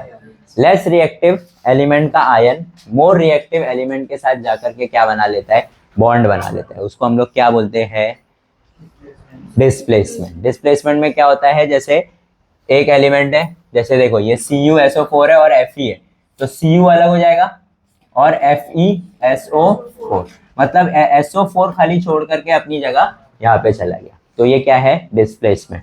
Double displacement में क्या होता है कि इसके पास भी कुछ होता, वो इधर चले जाता और ये इधर आ जाता, दोनों अपनी जगह क्या कर लेते, चेंज। दो जगह चेंज हो रही है मतलब वो डबल डिस्प्लेसमेंट है। ये एक ही जगह चेंज हो रही है, सिर्फ SO4 उठ के यहाँ चला गया, मतलब ये क्या है, डिस्प्लेसमेंट, ठीक है। इसको याद रखो। ज्यादातर तो तुम लोग को वो नहीं पूछता है, डिफाइन वगैरह नहीं पूछता है इसका, इसका टेबल बन के आता है properly, fill in the blanks करके, सॉरी मैच द कॉलम करके एक टेबल बन के आता है, वो टेबल अच्छे से याद करके जाने का। Following question,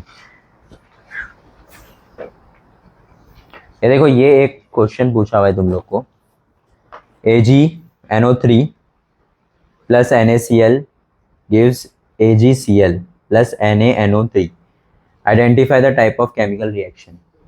type of chemical reaction देखो चेंज हो रहा है, NO3 यहाँ जा रहा है और Cl उठ के Na के पास आ रहा है, तो डबल डिस्प्लेसमेंट।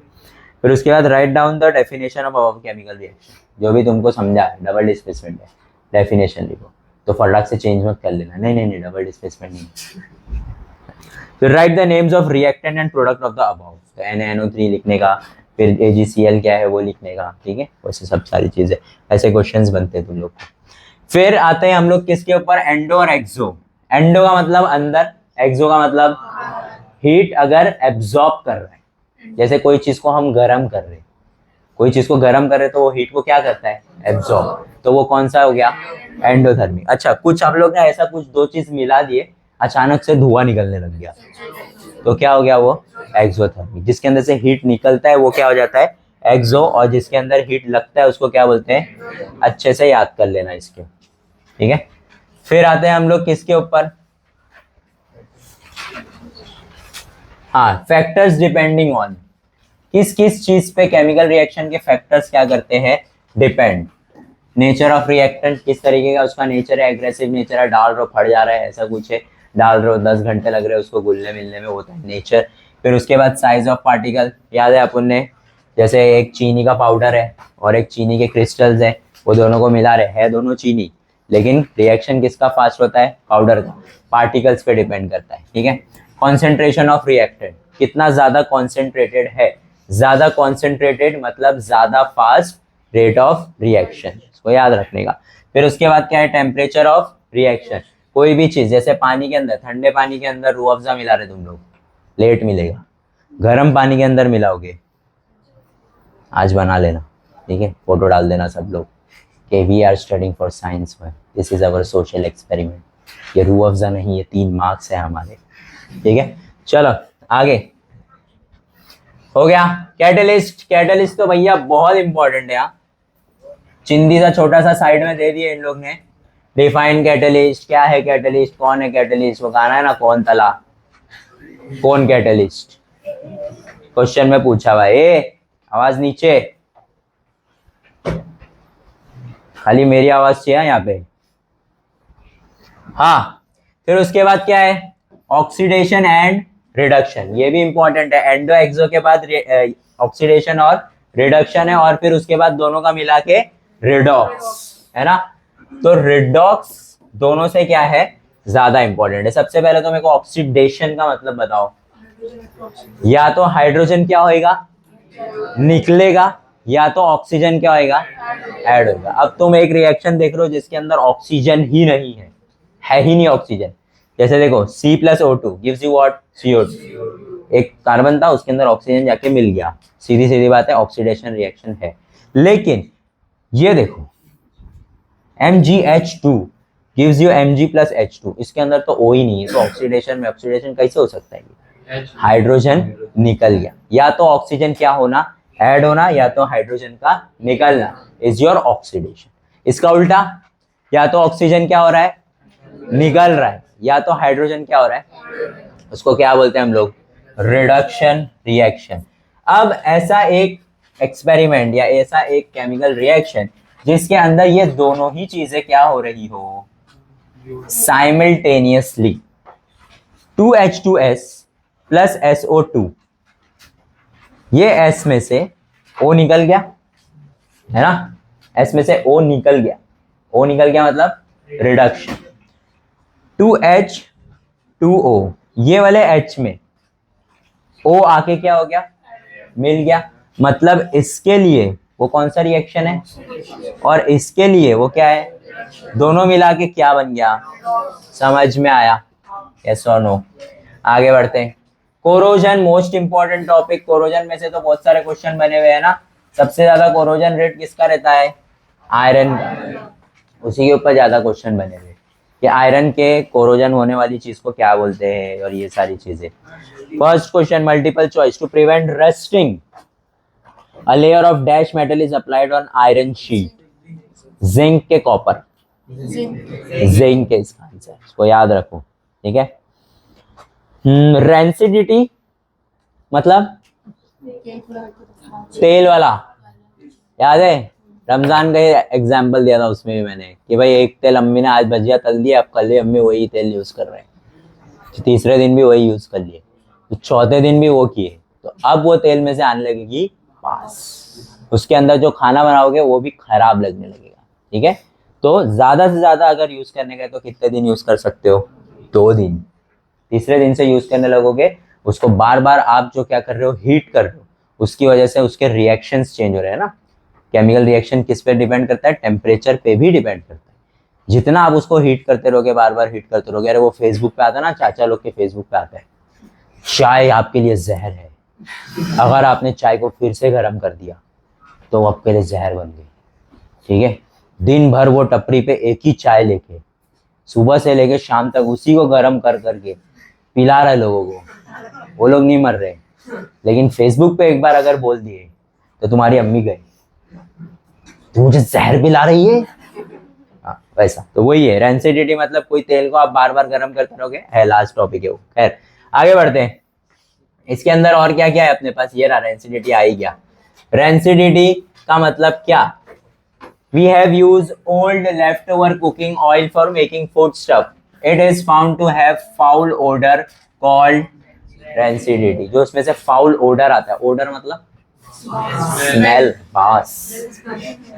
बास आने लग जाती है उसमें से, हाँ, फाउल ओडर जाता है, उसको बोलते हैं। If the food is cooked such as oil is taste also changes, oil का टेस्ट भी चेंज हो जाता है, सब कुछ। वो जो तुम लोग को इतना अच्छा लग रहा होता है ना बाहर का खाना, वो गंदे ऑयल की वजह से अच्छा लग रहा है तुम लोग को, ठीक है। गंदी चीजें तो अच्छी लगती है तुम लोग को। हो गया पीछे का तुम लोग का, हो गया। मैं बोलना नहीं चाह रहा हूँ कब से, मैं नहीं बोलना चाह रहा हूँ कब से, मैं कुछ भी यहाँ से फेंक के मार दूंगा, अंधाधुन वहां पे भी, फिर देखते हैं एम लगता है कि नहीं लगता है ना। इसके अंदर एक्सरसाइज के अंदर जो ये वाला क्वेश्चन है, observe the following picture, write down the chemical reaction, ये इंपॉर्टेंट है भाई साहब, 2 बार एग्जाम में पूछा है, 2 बार। कितने मार्क के लिए पूछा है? 5 मार्क के लिए। बाप रे, 5 मार्क के लिए अजीबो गरीब चीज पूछी हुई है, इसको छोड़ के जाना मत, ठीक है। नेक्स्ट कौन सा चैप्टर है? इसके बाद ही है क्या? पेज नंबर बोलो। 60। हाँ, ये तुम लोग का चैप्टर है ग्राफ वाला चैप्टर और डायग्राम्स वाला chapter. Diagram based, graph based जितने क्वेश्चन है सब इसी से पूछे जाते हैं, ठीक है।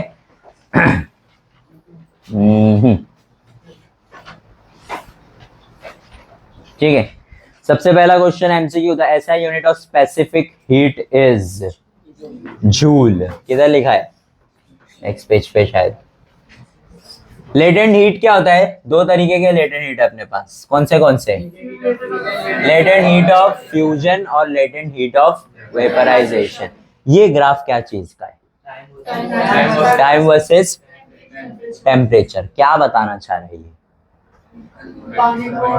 ये जो हम लोगों का एक्सपेरिमेंट हो रहा है ना, ये बताना चाह रहे हैं कि जब तक आपका हर एक आइस क्यूब पिघल नहीं जा रहा है, आपका टेम्परेचर 0 से क्या रहेगा? कम। जैसे ही आपका पूरा आइस पिघल के क्या हो गया? पानी। अब आपका जो है टेम्परेचर राइज होना क्या होएगा? स्टार्टिंग में भी वो लोग उसको बर्न कर रहे थे, ठीक है। तो वही बताना चाह रहे, देखो स्टार्टिंग से उन लोग उसको क्या कर रहे हैं? बर्न कर रहे हैं। यहाँ पे आइस प्लस वाटर है, आइस है उसमें भी। जैसे ही आइस की लास्ट ट्यूब पिघलना चालू हुई, 0 से लेके 4 मिनट्स तक टेम्परेचर बढ़ा नहीं। 4 मिनट में सारा आइस क्या हो गया? पिघल गया। जैसे ही पिघला वैसे ही तुम्हारा टेम्परेचर राइज होना क्या हो गया? फिर पॉइंट सी पे जाने के बाद ग्राफ वापस से बढ़ना बंद होकर के स्ट्रेट में जाने लग गया। क्यों? क्योंकि उसका डिग्री कितना पहुंच गया? 100 के बाद पानी का टेम्परेचर बढ़, क्योंकि पानी किस में कन्वर्ट होने लगता है? समझ में आया? 5 मार्क्स। क्लियर है सबको? नीचे आते हैं, latent heat of vaporisation, latent heat of fusion, ये 2 मिला के 3 क्वेश्चन जो इसके पूछे और 2 डेफिनेशन, ठीक है। आगे बढ़ते हैं।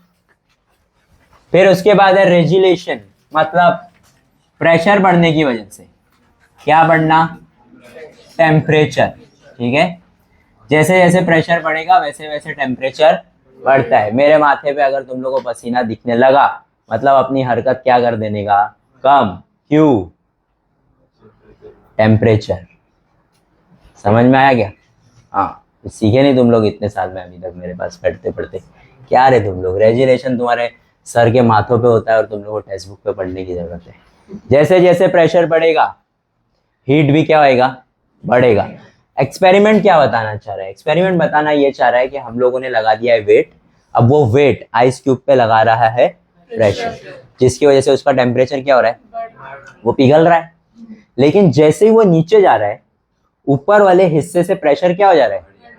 अब प्रेशर एक बार हट गया तो है तो आइस, और दोनों एक दूसरे से नजदीक है, तो वो वापस से क्या हो जाता है? चिपक जाता है।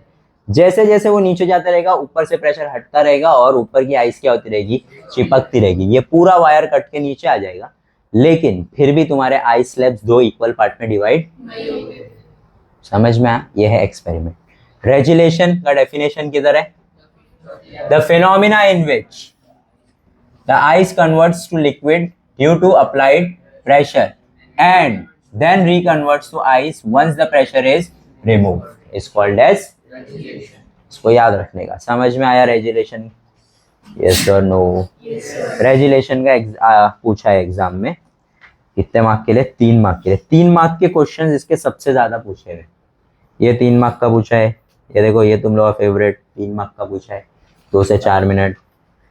ये एनोमलस बिहेवियर ऑफ वाटर, फिर होप एपैरेटस भी पूछा था, फिर ये है होप एपैरेटस भी पूछा है, मैं है नहीं, ये रहा होप एपैरेटस। कितना मार्क्स के लिए पूछा था? 5 मार्क्स पे पूछा, ठीक है। तो जितने डायग्राम वाले क्वेश्चन है इसी चैप्टर के, ठीक है। हो गया, ये रेजुलेशन समझ में आ गया। फिर आते हैं किसके ऊपर? एनोमलस का मतलब अजीबो गरीब। हर एक चीज को इस दुनिया में जैसे ही हीट करना स्टार्ट करोगे वो क्या होने लगती है?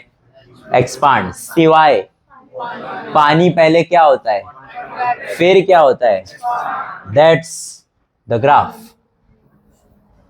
पहले वो क्या हो रहा है, कॉन्ट्रैक्ट हुआ कहां तक, 0 से, फिर 4 के बाद वो एक्सपांड होना क्या हुआ, इसी को बोलते हैं एनोमलस बिहेवियर ऑफ। इसके बेस पे, ग्राफ के बेस पे जो क्वेश्चन है अच्छे से पढ़ के जाना, देख लो क्या क्या क्वेश्चन पूछते हैं इसके ऊपर, बता देता तुम लोग को। Name the process presented in the figure, ठीक है। फिर at what temperature does the process take place, considering the change in the volume of water as its temperature is raised from 0 to 0 degree, what is the difference in the behavior of water and the other substances and what is the behavior of water called। ठीक है, मतलब कि जिस हिसाब से तुम लोगों को ग्राफ दिखाई दे रहा है, इसमें और दूसरी चीजों में क्या फर्क है, जो मैंने सबसे स्टार्टिंग में बोला कि दुनिया में जितनी चीजों को हीट करोगे वो सीधा सीधा क्या होती है, पानी एक्सपांड, पानी 0 से 4 कॉन्ट्रैक्ट होता है और फिर एक्सपांड चालू होता है, उसी का बोलते हैं एनोमलस बिहेवियर ऑफ वाटर। ठीक है, next hop apparatus. Hope apparatus के बारे में क्या बोलोगे तुम लोग, क्वेश्चन देख लो क्या क्या पूछा हुआ था। नहीं, वो पूरा बोला हुआ ही है, draw NEET level diagram of hope apparatus and explain the construction. और एक बार क्या पूछा हुआ है, एक बार सिर्फ ये पूछा था, 4 डैश थे, आंसर लिखने का था खाली, और डायग्राम वापस बनाने का 1 मार्क्स। ठीक है, ऐसे भी पेपर बने हैं, thermometer 1, thermometer 2, temperature 1, temperature 2, freezing mixture, freezing mixture का बहने वाला बीकर। फ्रीजिंग मिक्सचर क्या होता है, नमक और नमक डालने की वजह से आइस लेट पिघलता है, जल्दी पिघलता है, लेट पिघलता है, धीरे धीरे, तो वो हेल्प करता है इसके अंदर के टेम्परेचर को क्या करने के लिए, चेंज। जितना जल्दी पिघल जाएगा उतना चेंज नहीं कर पाएगा ना वो, इसके लिए।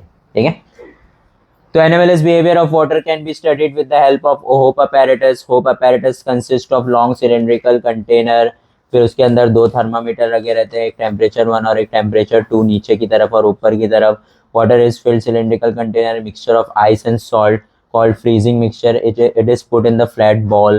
During the study of anomalous behavior of water using Hope apparatus, temperature T1 and T2 are recorded every 30 seconds. ये तुम लोग का आंसर है, तुम लोग ने पूरा एक्सप्लेन किया। एक लॉन्ग बीकर रहता है, उसके अंदर पानी रहता है, उसके अंदर 2 थर्मामीटर अटैच रहते हैं, फिर एक फ्रीजिंग मिक्सचर होता है जो किससे बना हुआ होता है, फिर उसके बाद ये जो है anomalous behaviour of water hope apparatus से स्टडी किया जाता है। और लास्ट पॉइंट क्या था, हाँ, कि हर 30 सेकंड में हम लोग क्या करते हैं, इसका मेजरमेंट लेते हैं। जैसे ये हम लोगों का यहाँ पे टाइम वर्सेस टेम्परेचर। यहाँ पे भी एक क्वेश्चन था, क्या क्वेश्चन था वो याद है, मछली वाला, के कौन से पोल्स पे जो मछलियाँ होती है, पानी होता है, वहाँ की मछलियाँ कैसे जिंदा रहती है, एक्वेटिक लाइफ कैसे जिंदा रहता है वहाँ पर। ठीक है, तो उसका रीजन क्या है, होप अपैरेटस में जो अपना एक्सप्लेनेशन है वो। ठीक है, इसको याद रखने का। एनोमलस बिहेवियर ऑफ वाटर में बहुत क्वेश्चन है, एक और 3 मार्क का क्वेश्चन है, what is mean by anomalous behaviour of water, explain the role of anomalous behaviour of water in preserving aquatic life in cold climate. समझ में आया? मेरे को एक चीज बताओ, ठंडे पानी और गर्म पानी में, पहले भी क्वेश्चन पूछ चुका तुम लोग से, ठंडे पानी और गर्म पानी में डेंसिटी किसका ज्यादा रहता है, ठंडे पानी का, पक्का। आइस जब तुम लेते हो, आइस उसको पानी में डालते हो तो वो ऊपर रहता है कि नीचे जाके बैठ जाता है, तो डेंसिटी ज्यादा कैसे होगा उसका, नहीं बोलो। अच्छा, सॉलिड लिक्विड आ गया अभी यहाँ पे। देखो मैं आंसर पढ़ता हूँ इसका, मछली वाला आंसर पढ़ता हूँ, सुनो। The anomalous behavior of water is that from 0 to 4 degree it contracts and beyond 4 degree it expands. So the density of water is at the peak at 4 degree Celsius. Second page पे है लिखा हुआ ये, ठीक है। 4 degree Celsius पे तुम लोग का जो डेंसिटी ऑफ वाटर रहता है वो सबसे क्या रहता है, ज्यादा, डेंसिटी सबसे ज्यादा, लेकिन वॉल्यूम सबसे एट व्हाट, ये चीज को याद रखना, छोटी सी चीज है, मतलब कहीं पूछेगी। ठीक है, 4 डिग्री सेल्सियस पे डेंसिटी सबसे ज्यादा लेकिन वॉल्यूम सबसे ठीक है, आगे। However, the surrounding temperature goes down. So the ocean and the rivers also cools down, and the temperature of whole water reaches 4 degree.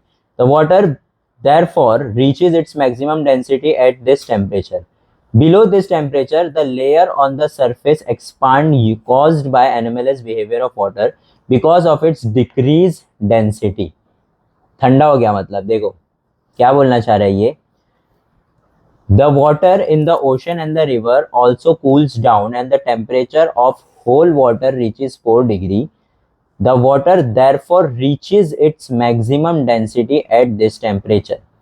Below this temperature, 4 degree से कम है अगर टेम्परेचर, मतलब पानी और ठंडा हुआ अगर, तो the water layer, below this temperature, the water layer on the surface expands caused by anomalous behavior of water because of its decrease in density. अगर ठंडा हो रहा है तो उसका डेंसिटी क्या है, कम है, और अगर गर्म है तो उसका डेंसिटी क्या है, ज्यादा. डेंसिटी ज्यादा होने की वजह से गर्म पानी कहाँ रहता है, नीचे, और ठंडा पानी कहाँ रहता है. अब मछली ऊपर रहती है कि पानी के नीचे रहती है, तो पानी के नीचे, नीचे वाला जो पानी है वो तो गर्म है, और जो ठंडा पानी है वो कहाँ है. इसके लिए वो लोग आराम से जिंदा रह लेते. अगर anomalous behaviour of water exist नहीं करता तो पानी सब जगह ठंडा हो जा रहा है, एक साथ सब जगह क्या हो गया, ठंडा. ऐसा नहीं होता. पानी कभी भी ठंडा नहीं होता है पूरी तरीके से, या तो वो सिर्फ या तो ऊपर ही ठंडा रहता है, नीचे हमेशा क्या रहता है, गर्म. अनलेस एंड अनटिल आप उसको ऐसा ऐसा क्या करो, मिक्स करो. ठीक है, समझ में आ गया ये. ठीक है, फिर उसके बाद आते हैं हम लोग ड्यू पॉइंट एक बार डिफाइन है तो पढ़ के चले जाना. ठीक है, यूनिट ऑफ हीट यहाँ पर है, देखो कैलोरी में, जूल्स में नापते हैं. ठीक है, इसको भी याद रख लो. फिर उसके बाद आता है specific heat capacity. Specific heat capacity का क्वेश्चन क्या बनता है, देखो सबसे पहले, विच element has maximum specific heat capacity. Specific heat capacity का मतलब यह है कि ये 3 बॉल ली हम लोग ने, तीनों को सेम बर्नर के नीचे रखे और 1-1 मिनट तीनों को क्या किए, हीट. साथ में तीनों को हीट करने के बाद एक वैक्स के लेयर में सबको क्या कर दिए, डाल दिए. जो सबसे ज्यादा गर्म था वो नीचे जाएगा सबसे, और जो सबसे कम गर्म था वो ऊपर ही रहेगा. सबसे ज्यादा गर्म होने का मतलब क्या, उसको ज्यादा हीट दिया तुमने, हीट सबको सेम मिला है, टाइम सबका सेम था, लेकिन उसका जो कैपेसिटी था, अभी जो मैं बोल रहा हूँ यहाँ पे, ठीक है, वो 100% सबके थोड़ी समझ में आ रहा है. कोई कोई खाली आंख ऐसा फाड़ के बैठे कि यार सो नहीं सकते क्योंकि सर देख रहे हैं, मुंडी सब जगह घूम रही है सर की, है ना. कोई कोई बैठे कि हाँ भाई सुन रहे हैं, ठीक है, कि याद रखने का. ठीक है, तो उसी तरीके से इनकी भी कैपेसिटी सबकी क्या रहती है, अलग अलग. सबको हीट जो है ना सेम दिया गया है, लेकिन एब्जॉर्प्शन पावर तीनों का क्या है, अलग अलग. तो इसका एब्जॉर्प्शन पावर सबसे कैसे पता चला, ये सबसे नीचे गया है, मतलब इसका हीट सबसे ज्यादा था. तो question, which element has the maximum specific heat capacity? Justify. Question है, जस्टिफाई बोला. जस्टिफाई मतलब कैसे पता चला तुमको, तो क्या लिखोगे, the maximum specific heat capacity found in iron, the lead sphere absorbs less heat which results in less heat transmission so the sphere reaches the least depth on the wax. The activity in the contrast. क्या बोल रही है, क्या बकवास है, छोड़ो, मैं बता दो क्या लिखने का है. क्या लिखने का, देखो आयरन का तुमको क्यों कैसे पता चला स्पेसिफिक हीट कैपेसिटी सबसे ज्यादा है, उसका जो लेयर है, वैक्स लेयर जलाने का जो कैपेसिटी है वो सबसे क्या था, ज्यादा, मतलब उसने हीट सबसे ज्यादा क्या किया है, एब्जॉर्ब. तो उसका जो स्पेसिफिक हीट कैपेसिटी है वो सबसे क्या है. Second question, which element has the minimum, lead. Lead क्योंकि ज्यादा वैक्स में डेप्थ तक नहीं गया, इसका मतलब उसका कैपेसिटी सबसे कम. Last question, define specific heat of an object. किधर है वो, the amount of heat energy required to raise temperature of a unit mass of an object by 1 degree Celsius is called as its specific heat. समझ में आ गया. ठीक है, और कुछ तो इसके अंदर है नहीं कुछ खास. हीट एक्सचेंज, ये इंपॉर्टेंट है. ठीक है, हीट एक्सचेंज क्या होता है, एक बॉडी या 2 बॉडी हीट तब तक एक्सचेंज करेगी जब तक दोनों का टेम्परेचर क्या ना हो जाए, उसको हम लोग बोलते हैं थर्मल इक्विलिब्रियम। क्या बोलते हैं उसको हम लोग? या थर्मल मतलब हीट और इक्विलिब्रियम मतलब दोनों का टेम्परेचर क्या हो जाना, सेम। इसके अंदर क्या इंपॉर्टेंट है पता है? Calorimeter. Right the uses of calorimeter, define calorimeter, ये तुम लोगों के क्वेश्चन बनते हैं, आया है इसके अंदर, इसके लिए बता रहा हूँ तुम लोग को, इसको याद रख लो।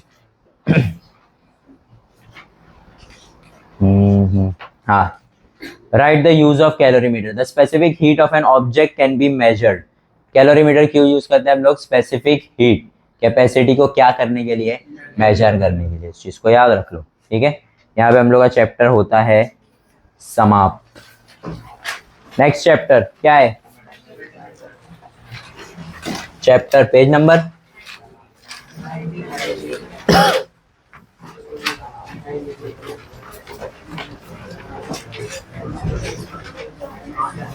93।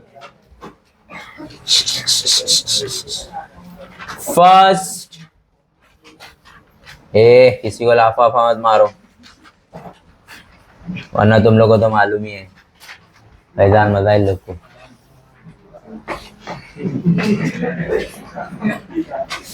Physical properties of metal, physical properties of non metal. इसके अंदर जितने भी की चीजें, क्या है वो की चीजें?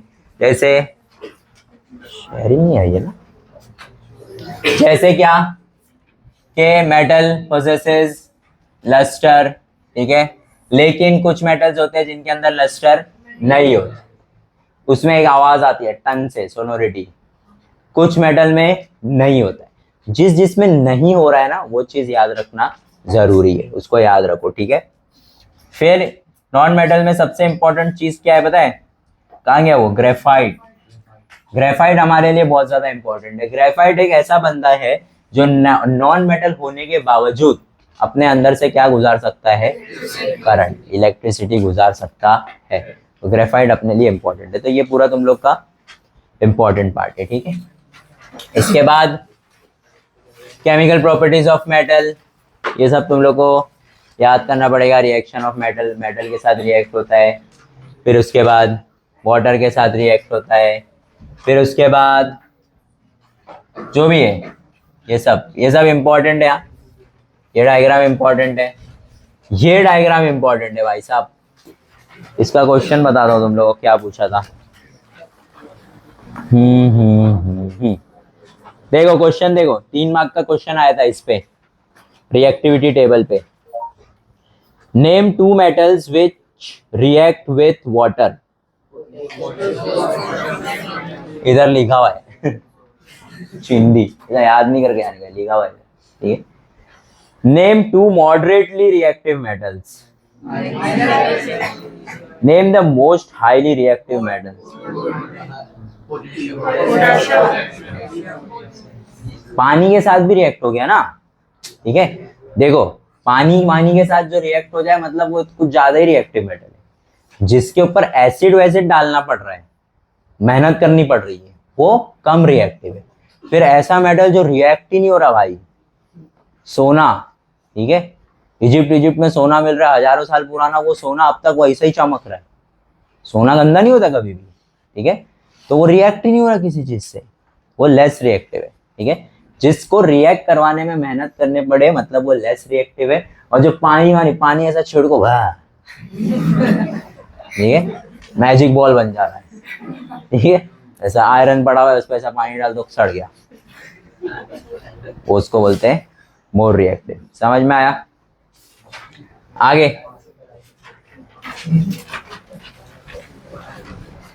आयोनिक कंपाउंड वाला आंसर बताया था एक बार, ये इंपॉर्टेंट है, पढ़ के जाना अच्छे से, ठीक है। प्रॉपर्टीज ऑफ आयोनिक कंपाउंड है, प्रॉपर्टीज ऑफ आयोनिक कंपाउंड भी इंपॉर्टेंट है, ये 5 पॉइंट। मेटलर्जी, मेटलर्जी का डेफिनेशन इंपॉर्टेंट है कि मेटलर्जी होता क्या है। क्या होता है metallurgy? Extraction of metal from there is called as metallurgy, ठीक है। मेटलर्जी का डेफिनेशन इंपॉर्टेंट है। फिर इसके अंदर ये विल्फ, कौन सा ये विल्फी टेबल इंपॉर्टेंट है, ठीक है। किसके अंदर आता है ये सब? सेपरेशन बेस्ड ऑन तुम लोगों नेम द फॉलोइंग में पूछ सकता है, ठीक है, कि कॉन्सेंट्रेशन ऑफ ओर में, कॉन्सेंट्रेशन ऑफ ओर हो रहा है, कॉन्सेंट्रेशन ऑफ ओर में सेपरेशन बेस्ड ऑन ग्रेविटी में कितने कितने मेथड है। तो पहला क्या है अपना, विल्फी है, दूसरा हाइड्रोलिक, हाइड्रोलिक सेपरेशन में हम लोग क्या यूज करते हैं, तेल, पानी, और क्या यूज करते हैं, सिर्फ पानी यूज करते हैं, पक्का, ठीक है। फिर उसके बाद मैग्नेटिक सेपरेशन, ये तुम्हारा एक इंपॉर्टेंट आंसर है, ठीक है। फिर उसके बाद फ्रॉथ फ्लोटेशन में क्या यूज करते हैं, वेजिटेबल ऑयल, है ना। ये कौन सा तेल यूज करो, ऑलिव ऑयल, मैं तो वही यूज करूँ, मेरे पास बहुत पैसा है, ठीक है। कौन सा, पाम ऑयल या फिर वेजिटेबल ऑयल, ठीक है, ये इंपॉर्टेंट है। उसके बाद लीचिंग वीचिंग, याद है ना, लीचिंग अचार सोख करके रख रहे, फिर उसका जब वो निकल जा रहा है तो उसको निकाल के, टाइम पास, बहुत बहुत टाइम इनके पास। नेक्स्ट है तुम लोग का एक्सट्रैक्शन ऑफ रिएक्टिव मेटल्स, ठीक है। किस तरीके से रिएक्टिव मेटल, मतलब जिसको पानी वानी में डाल देंगे रिएक्ट हो जाएगा, तो उसको वैसा नहीं कर सकते ना, तो उसको कैसे कर रहे हैं। फिर उसके बाद extraction of aluminium, most important, इस चैप्टर में एक्सट्रैक्शन ऑफ एल्यूमिनियम बहुत इंपॉर्टेंट है, बहुत सारे क्वेश्चन बने हुए एल्यूमिनियम के एक्सट्रैक्शन पे।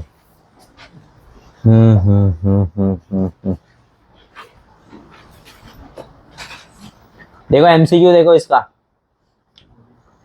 Carbonate ores are strongly heated in a limited supply of air, transform them into oxide, this process is called dash. ये मेरे ख्याल से पिछले साल का ही है। Leaching, calcination, roasting, tinning, calcination है, याद रख लो इसको, कैल्सिनेशन है। वापस पढ़ता हूँ, carbonate ores are strongly heated to limited supply of air, transform them into oxides, heat कर रहे हैं उसको, लेकिन वो किस में ट्रांसफॉर्म हो रहा है, उसको बोलते हैं calcination. In dash process of the layer molten tin is deposited on the metal, तो टिनिंग है, ठीक है। Dash is a good conductor of electricity, carbon, sulphur, graphite, iodine. बाकी कार्बन, सल्फर, आयोडीन ये सब भी नॉन मेटल ही है, लेकिन वो लोग इलेक्ट्रिसिटी पोजेस नहीं करते। In the विल्फी table method the particle of the gang are separated by dash separation method, magnetic, froth, hydraulic, gravitational, याद रखो। gold plated ornaments are example of dash, electroplating है वो, याद रख लो। now anodizing है, alloying है, galvanizing, ये सब कुछ भी नहीं है, इस पे डिपेंड है वो, electroplating। find odd man out देखो, tinning, anodization, alloying, froth flotation, froth flotation है जाहिल। टिनिंग, एनोडाइजेशन और एलॉइंग जो है ये सब क्या है, मेटल के ऊपर कवर ओवर करने का प्रोसेस है। फ्रॉथ फ्लोटेशन क्या है, सेपरेशन का है, और को सेपरेट करने का मेथड है, ठीक है। Name the following, the main ore of aluminium, bauxite. impurities present in aluminium ore, silica, ferric oxide, titanium oxide, ये तीन है, ठीक है, इसको याद रखो। एल्यूमिनियम पे बेस्ड क्वेश्चन, जैसे हेलोजन बोला था वैसे एल्यूमिनियम भी इंपॉर्टेंट है इस चैप्टर में। फिर राइट अ शॉर्ट नोट किस पे आया, देखो एलॉइंग पे आया है, एनोडाइजिंग पे आया है, वो जो तुम लोग को आगे है लास्ट में।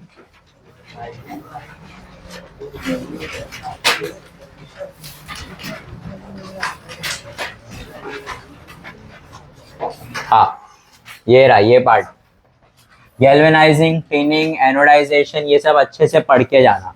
नेम द फॉलोइंग में भी पूछ सकता है और शॉर्ट नोट में पूछा ही है, एनोडाइजिंग पूछा है और फिर उसके बाद ये लास्ट एलॉइंग पूछा है, ठीक है। इलेक्ट्रोप्लेटिंग अपने को आ जाता है एमसीक्यू में। ये जो मेथड्स है ये मेथड्स इंपॉर्टेंट है, ये अच्छे से रीड करके जाना, ठीक है। खत्म। नेक्स्ट कार्बन, इसके बाद ये क्या, कार्बन में क्या क्या पढ़ोगे तुम लोग, आयुपैक नेम पढ़ लेना भाई, पूछता है, इंपॉर्टेंट क्वेश्चन है, उन लोगों को बहुत पसंद है आयुपैक नेम। आयुपीएससी रे, देखो आयुपीएससी तुम लोग को नेम द फॉलोइंग में पूछा है, एमसीक्यू में पूछा है, और बाप रे 5 मार्क के आंसर में भी पूछा है, और 4 मार्क के आंसर में भी पूछा है। Sorry 2 mark. ये देखो तुम लोग को ऐसा पूरा टेबल बना के दे देगा, यहाँ पे फिल करने, इसका नाम लिखने का। इसका नाम क्या होगा? C4H12 के 10 बे, इसको 12 लिख रहा है, उसका नाम क्या होता है? तो यहाँ पे C3H8, C3H8 तो बना लोगे ना, 3 6 1 1 3 3, ठीक है। फिर ये CC, ये CC है, इसके आगे क्या लगेगा? CC है तो 2H ऊपर 2H नीचे और 1H इधर, 6H, तो C2H6 इथेन। नल्ला है बहुत, ठीक है, कर लेना। एक बार अगर ये करके जाओगे तो फिर तुम लोगों को समझ में आएगा। फिर इसके अंदर होमोलोगस सीरीज ऑफ अल्कोहल्स कर लेना, और एक इंपॉर्टेंट क्वेश्चन है यार, मिल नहीं रहा मुझे। होमोलोगस सीरीज इंपॉर्टेंट है इसके अंदर। यूजेस ऑफ इथेनॉल है क्या इसके अंदर? वो बहुत इंपॉर्टेंट है। अरे हाँ नहीं, सोलोनॉइड कहाँ से आ गया इसमें? यूजेस ऑफ इथेनॉल लिख लो उसको, ठीक है। फिर एल्केलिन और एल्कलाइन मेटल में डिफरेंशिएट भी है।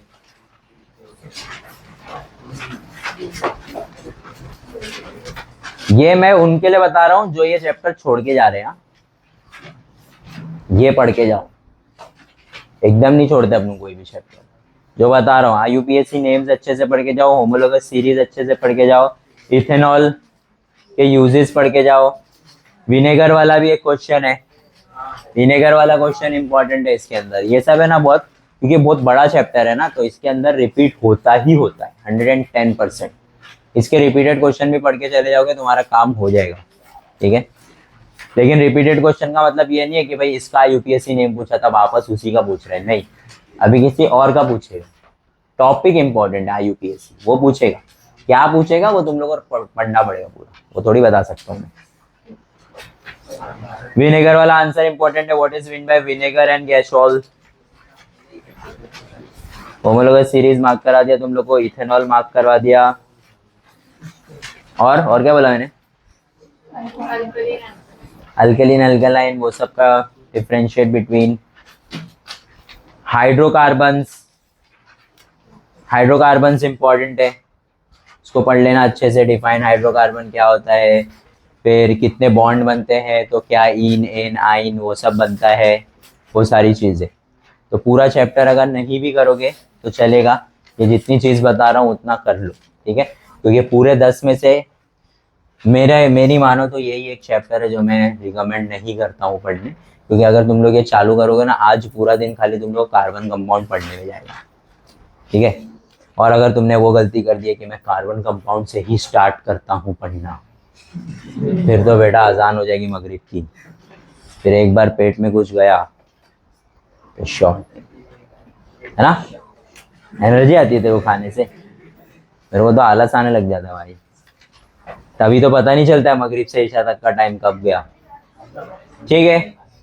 समझ में आ गया ये चीज़? तो वीडियो की ज़रूरत नहीं है ना फिर इम्पोर्टेंस की, हो गया ना, इसमें सब कुछ बता दिया हूँ मैंने, ठीक है। वैसे तो 1 शॉट में बनता है, लेकिन उसमें एक्सप्लेनेशन नहीं होएगा, खाली मार्किंग होगी, तो उससे अच्छा कि ये वीडियो ही बेटर है ना। देख लेना अगर किसी को कुछ दिक्कत है तो। और कुछ? हाँ, वो सब छोड़, और कुछ पूछने का है? डिफरेंशिएट का डब्बा पेन से बनाना है ऑब्वियसली। और किसी को कुछ पूछना है? मैच द कॉलम अगर आया तो याद है ना, मैच द कॉलम मैं तुम लोगों को बता चुका। मैच द कॉलम में कभी भी यहाँ पे क्वेश्चन और बीच में, हाँ बोल बेटा, कहाँ गया, बोल रहे हैं। रेनबो का आंसर अगर 3 मार्क्स के लिए आया, 3 मार्क्स के लिए आता है वैसे तो डायग्राम बनाना कंपलसरी है। अगर उन लोग ने डायग्राम देके रखे, ठीक है, तो डायग्राम बनाना जरूरी नहीं है। अगर उन लोग ने डायग्राम दिए हैं और उसके अंदर कुछ चीजें तुम लोग के लिए छोड़ दी है, fill in the blanks type, तो तुम लोग को बनाना पड़ेगा। सेम गोज फॉर हियो मियो लियो। हियो मियो लियो का भी उन लोग ने अगर डायग्राम दिए, कुछ चीजें छोड़ दिए, होप अपैरेटस दिए, कुछ चीजें छोड़ दी, तो उसका डायग्राम तुम लोग को वापस से बनाना पड़ेगा, ठीक है। फिर वो जो अपना रिएक्शन वाला है, रिएक्शन वाला ही है ना मैच द कॉलम, याद है, रिएक्शन डिकम्पोजिशन, तो वो सब का इस तरीके से ही मैच द कॉलम बनाना, भूलना मत। मैं क्लियर? और किसी को कुछ दिक्कत है, कुछ भूल रहे हैं? अपन कैटायंस एनायंस याद है? एनायंस क्या होते हैं? Negative ions. कैटायंस क्या होते हैं? पॉजिटिविटी बढ़ाने के लिए जो चीज यूज होती है उस प्रोसेस को बोलते हैं कैटिनेशन। और कुछ किसी को कुछ पूछने का है? साथ कुछ पूछने का है? साथ सो रहा था, अभी खुश हो गया अचानक कि सर हिलने डुलने लग गए, मतलब अब छोड़ने वाले हैं, बैग वैग गोदी में लेके बैठ गया। किसी के ऊपर चढ़ के ना जाए, बाकायदा रुकें अपनी बारी का दरवाजे तक पहुंचने के, ठीक है? फैयाज देख ले बेटा, तेरे पास ही बैठा, सबसे पहला शिकार तू ही रहेगा उसका अगर उसने बोला हटो, ठीक है? एल्केलिन एल्केलाइन देखो पढ़ के जाना। हाँ, एक दो चीज और इम्पोर्टेंट है इस चैप्टर का, मैं ग्रुप पे डालता हूँ, ठीक है? वो भी एक बार पढ़ के चले जाना, मेरे को याद नहीं आ रहा है, गैसोलीन वगैरह है और भी है, नहीं आ रहा है ये चैप्टर, मैं खोल के देखता नहीं हूँ, घंटा लगता है। किसके आंसर की क्या जरूरत है बे, तेरे को सब एकदम मुंह में चाहिए।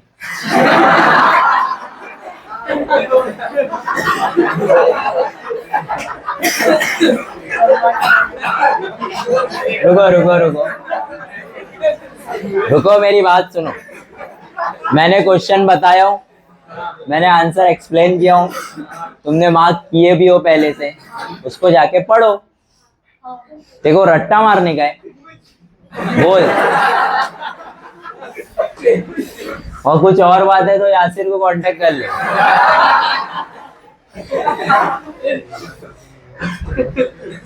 चलो लास्ट बात सुन लो ध्यान से मेरी। प्रेजेंटेशन पे पूरा कंसंट्रेशन होना चाहिए, मैंने पहले ही बताया था तुम लोग को, पूरा गेम तुम लोग का प्रेजेंटेशन पे है। जितनी अच्छी हैंडराइटिंग, जितना अच्छा प्रेजेंटेशन, उतने अच्छे मार्क्स, इस चीज को याद रख लो। जितना खुला खुला लिखोगे, जितना लाइन लीव, अभी लाइन लीव मतलब ये नहीं कि भाई एक एक पॉइंट के बाद लाइन लीव कर रहे हो, ऐसा नहीं, लिखो, मिला मिला करके लिखो, लेकिन करो क्या कि तुम्हारा जो भी प्रेजेंटेशन रहना चाहिए वो रहना चाहिए नीट एंड क्लीन। ऐसा नहीं है कि हर एक लाइन में एक एक वर्ड कट कर रहे हो, मजा नहीं आ रहा है, कुछ और लिखता हूँ इसकी जगह पे। और लास्ट चीज, अपनी मर्जी से, अपने लैंग्वेज में, अपना दिमाग यूज करके साइंस पेपर में कुछ नहीं लिख सकते हो आप। जो टेक्स्ट बुक में है वही लिखने का। टेक्स्ट बुक बार बार इसलिए बोल रहा हूं क्योंकि आप जिस रेफरेंस बुक से पढ़ रहे हो सकता है कि वो रेफरेंस बुक चेक करने वाले ने कभी खोला ही ना हो, मैच ही नहीं हो रहा उसके दिमाग में जो आंसर है और तुमने जो लिखे हो, ठीक है? तो उससे मार्क्स कम होते हैं। हाँ, ऐसे क्वेश्चन जैसे वो एक्वेरियम वाला, एक्वेरियम बोल रहा हूँ, वो पानी वाला आंसर हो गया, मछली वाला आंसर, वो सब आंसर नहीं है इसमें। वो सब अगर तुमने पढ़ लिए हो तो अच्छी बात है, लेकिन बाकी हर एक चीज तुम्हारी टेक्स्ट बुक में है।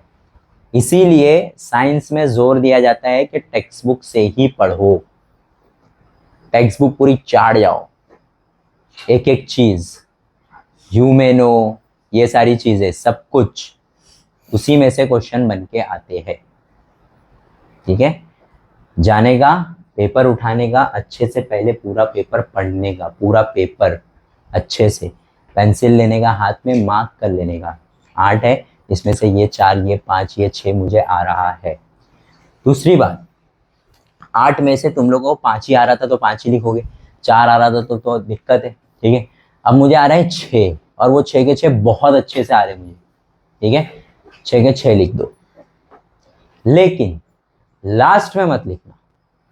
पूरा पेपर खत्म कर लिए, फिर उसके बाद वापस क्वेश्चन नंबर 3 का छठा वाला लिख रहे, नहीं, तुमको लग रहा है कि मैं ये आंसर वापस से लिखना चाहता हूं, उसके लिए वहां पे एक पेज छोड़ दो, ठीक है? अगर टाइम बचा तो लिख लेना, टाइम नहीं बचा तो क्या करने का, वो पेज का स्लैश मार के दे देने का चुपचाप। जैसे ही तुम लोग 3 मार्क्स वाले क्वेश्चन स्टार्ट करोगे, एक पेज पे एक क्वेश्चन करो बिंदास।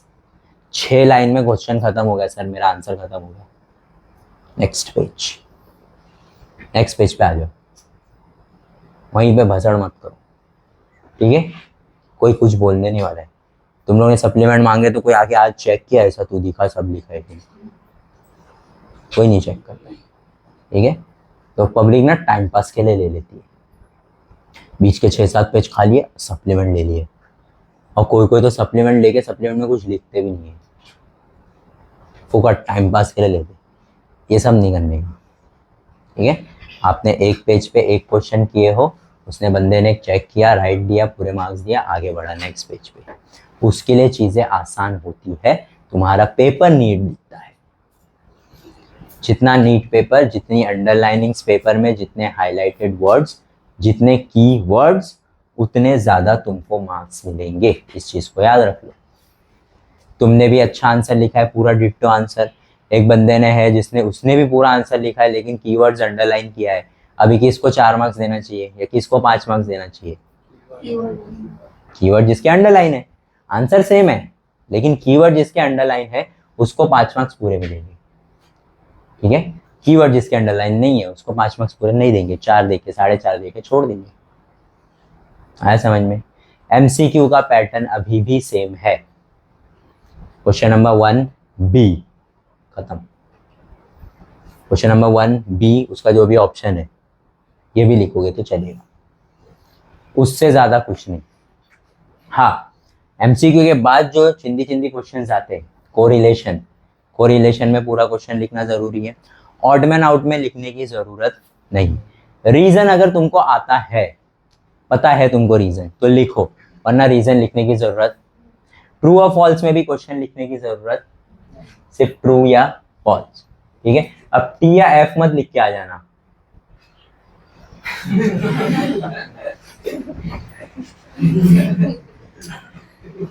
ठीक है, या तो 2 डंडी या तो 3 डंडी, ये मत करके आना, ठीक है।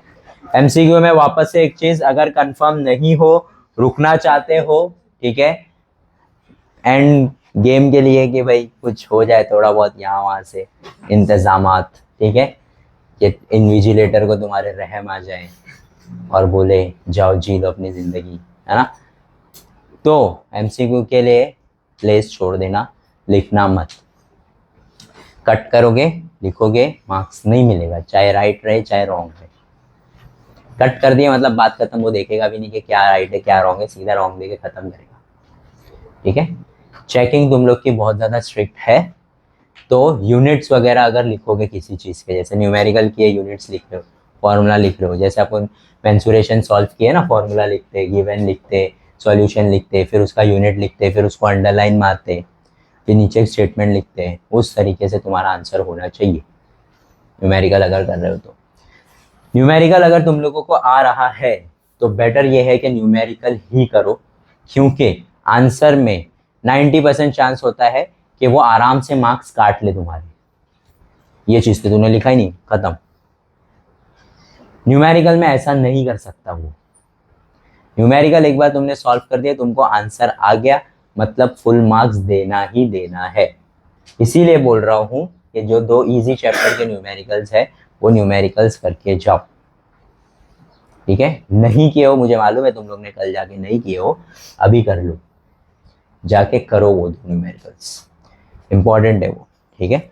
बार बार इसके लिए बोल रहा हूँ, भलते में एग्जाम में आ गया जो कि आएगा, तो तुम लोग को ऐसा लगेगा कि अरे यार आंसर भी याद नहीं आ रहा है, ये भी पढ़ के नहीं आए थे, वो चीज़ नहीं होनी चाहिए।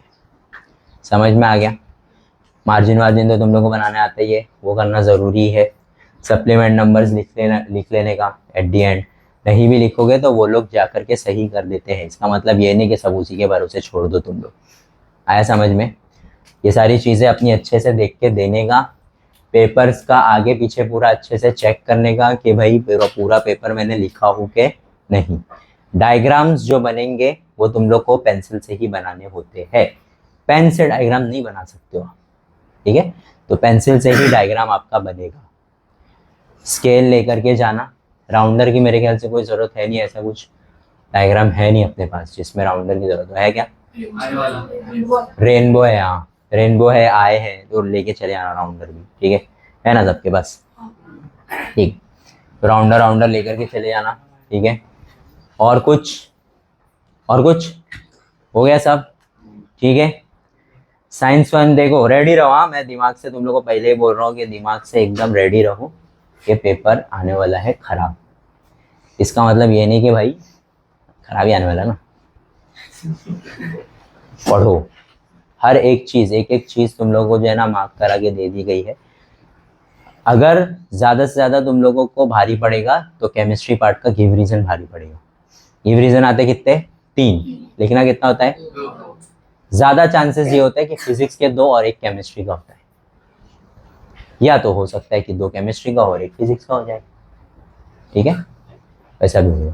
ठीक है, उससे कुछ फर्क नहीं पड़ता है। अपन ने सारे गिव रीजंस जो है वो अच्छे से किए हैं, और टेक्स्ट बुक के बीच में के ही क्वेश्चन रहेंगे तुम लोगों को। कुछ भी स्टार मार्क या तुम लोग के भी टेक्स्ट बुक के पीछे का ये सब कुछ भी नहीं रहता है। टेक्स्ट बुक के अंदर बीच के जितना टेक्स्ट बुक पढ़ोगे उतना तुम्हारे लिए अच्छा है। आ गया समझ में सबके? ठीक है, कोई भी एड़े चाले करेगा नहीं कि भाई पढ़ के जा रहे डाइजेस्ट से, डाइजेस्ट के स्टार मार्क पढ़ के गया था, खाली कुछ दिखेगा ही नहीं पेपर में। तुम्हें फिर बोलोगे अरे सर जो पढ़ के गया था वो तो आया ही नहीं। अबे तो गलत चीज़ पढ़ के जाएगा तो थोड़ी आ जाएगा। हिंदी के पेपर में मराठी पढ़ के जाओ फिर बोलो कि आया ही नहीं कुछ। हाँ, समझ में आया क्या बोल रहा हूँ? ठीक है, चलो खत्म करो।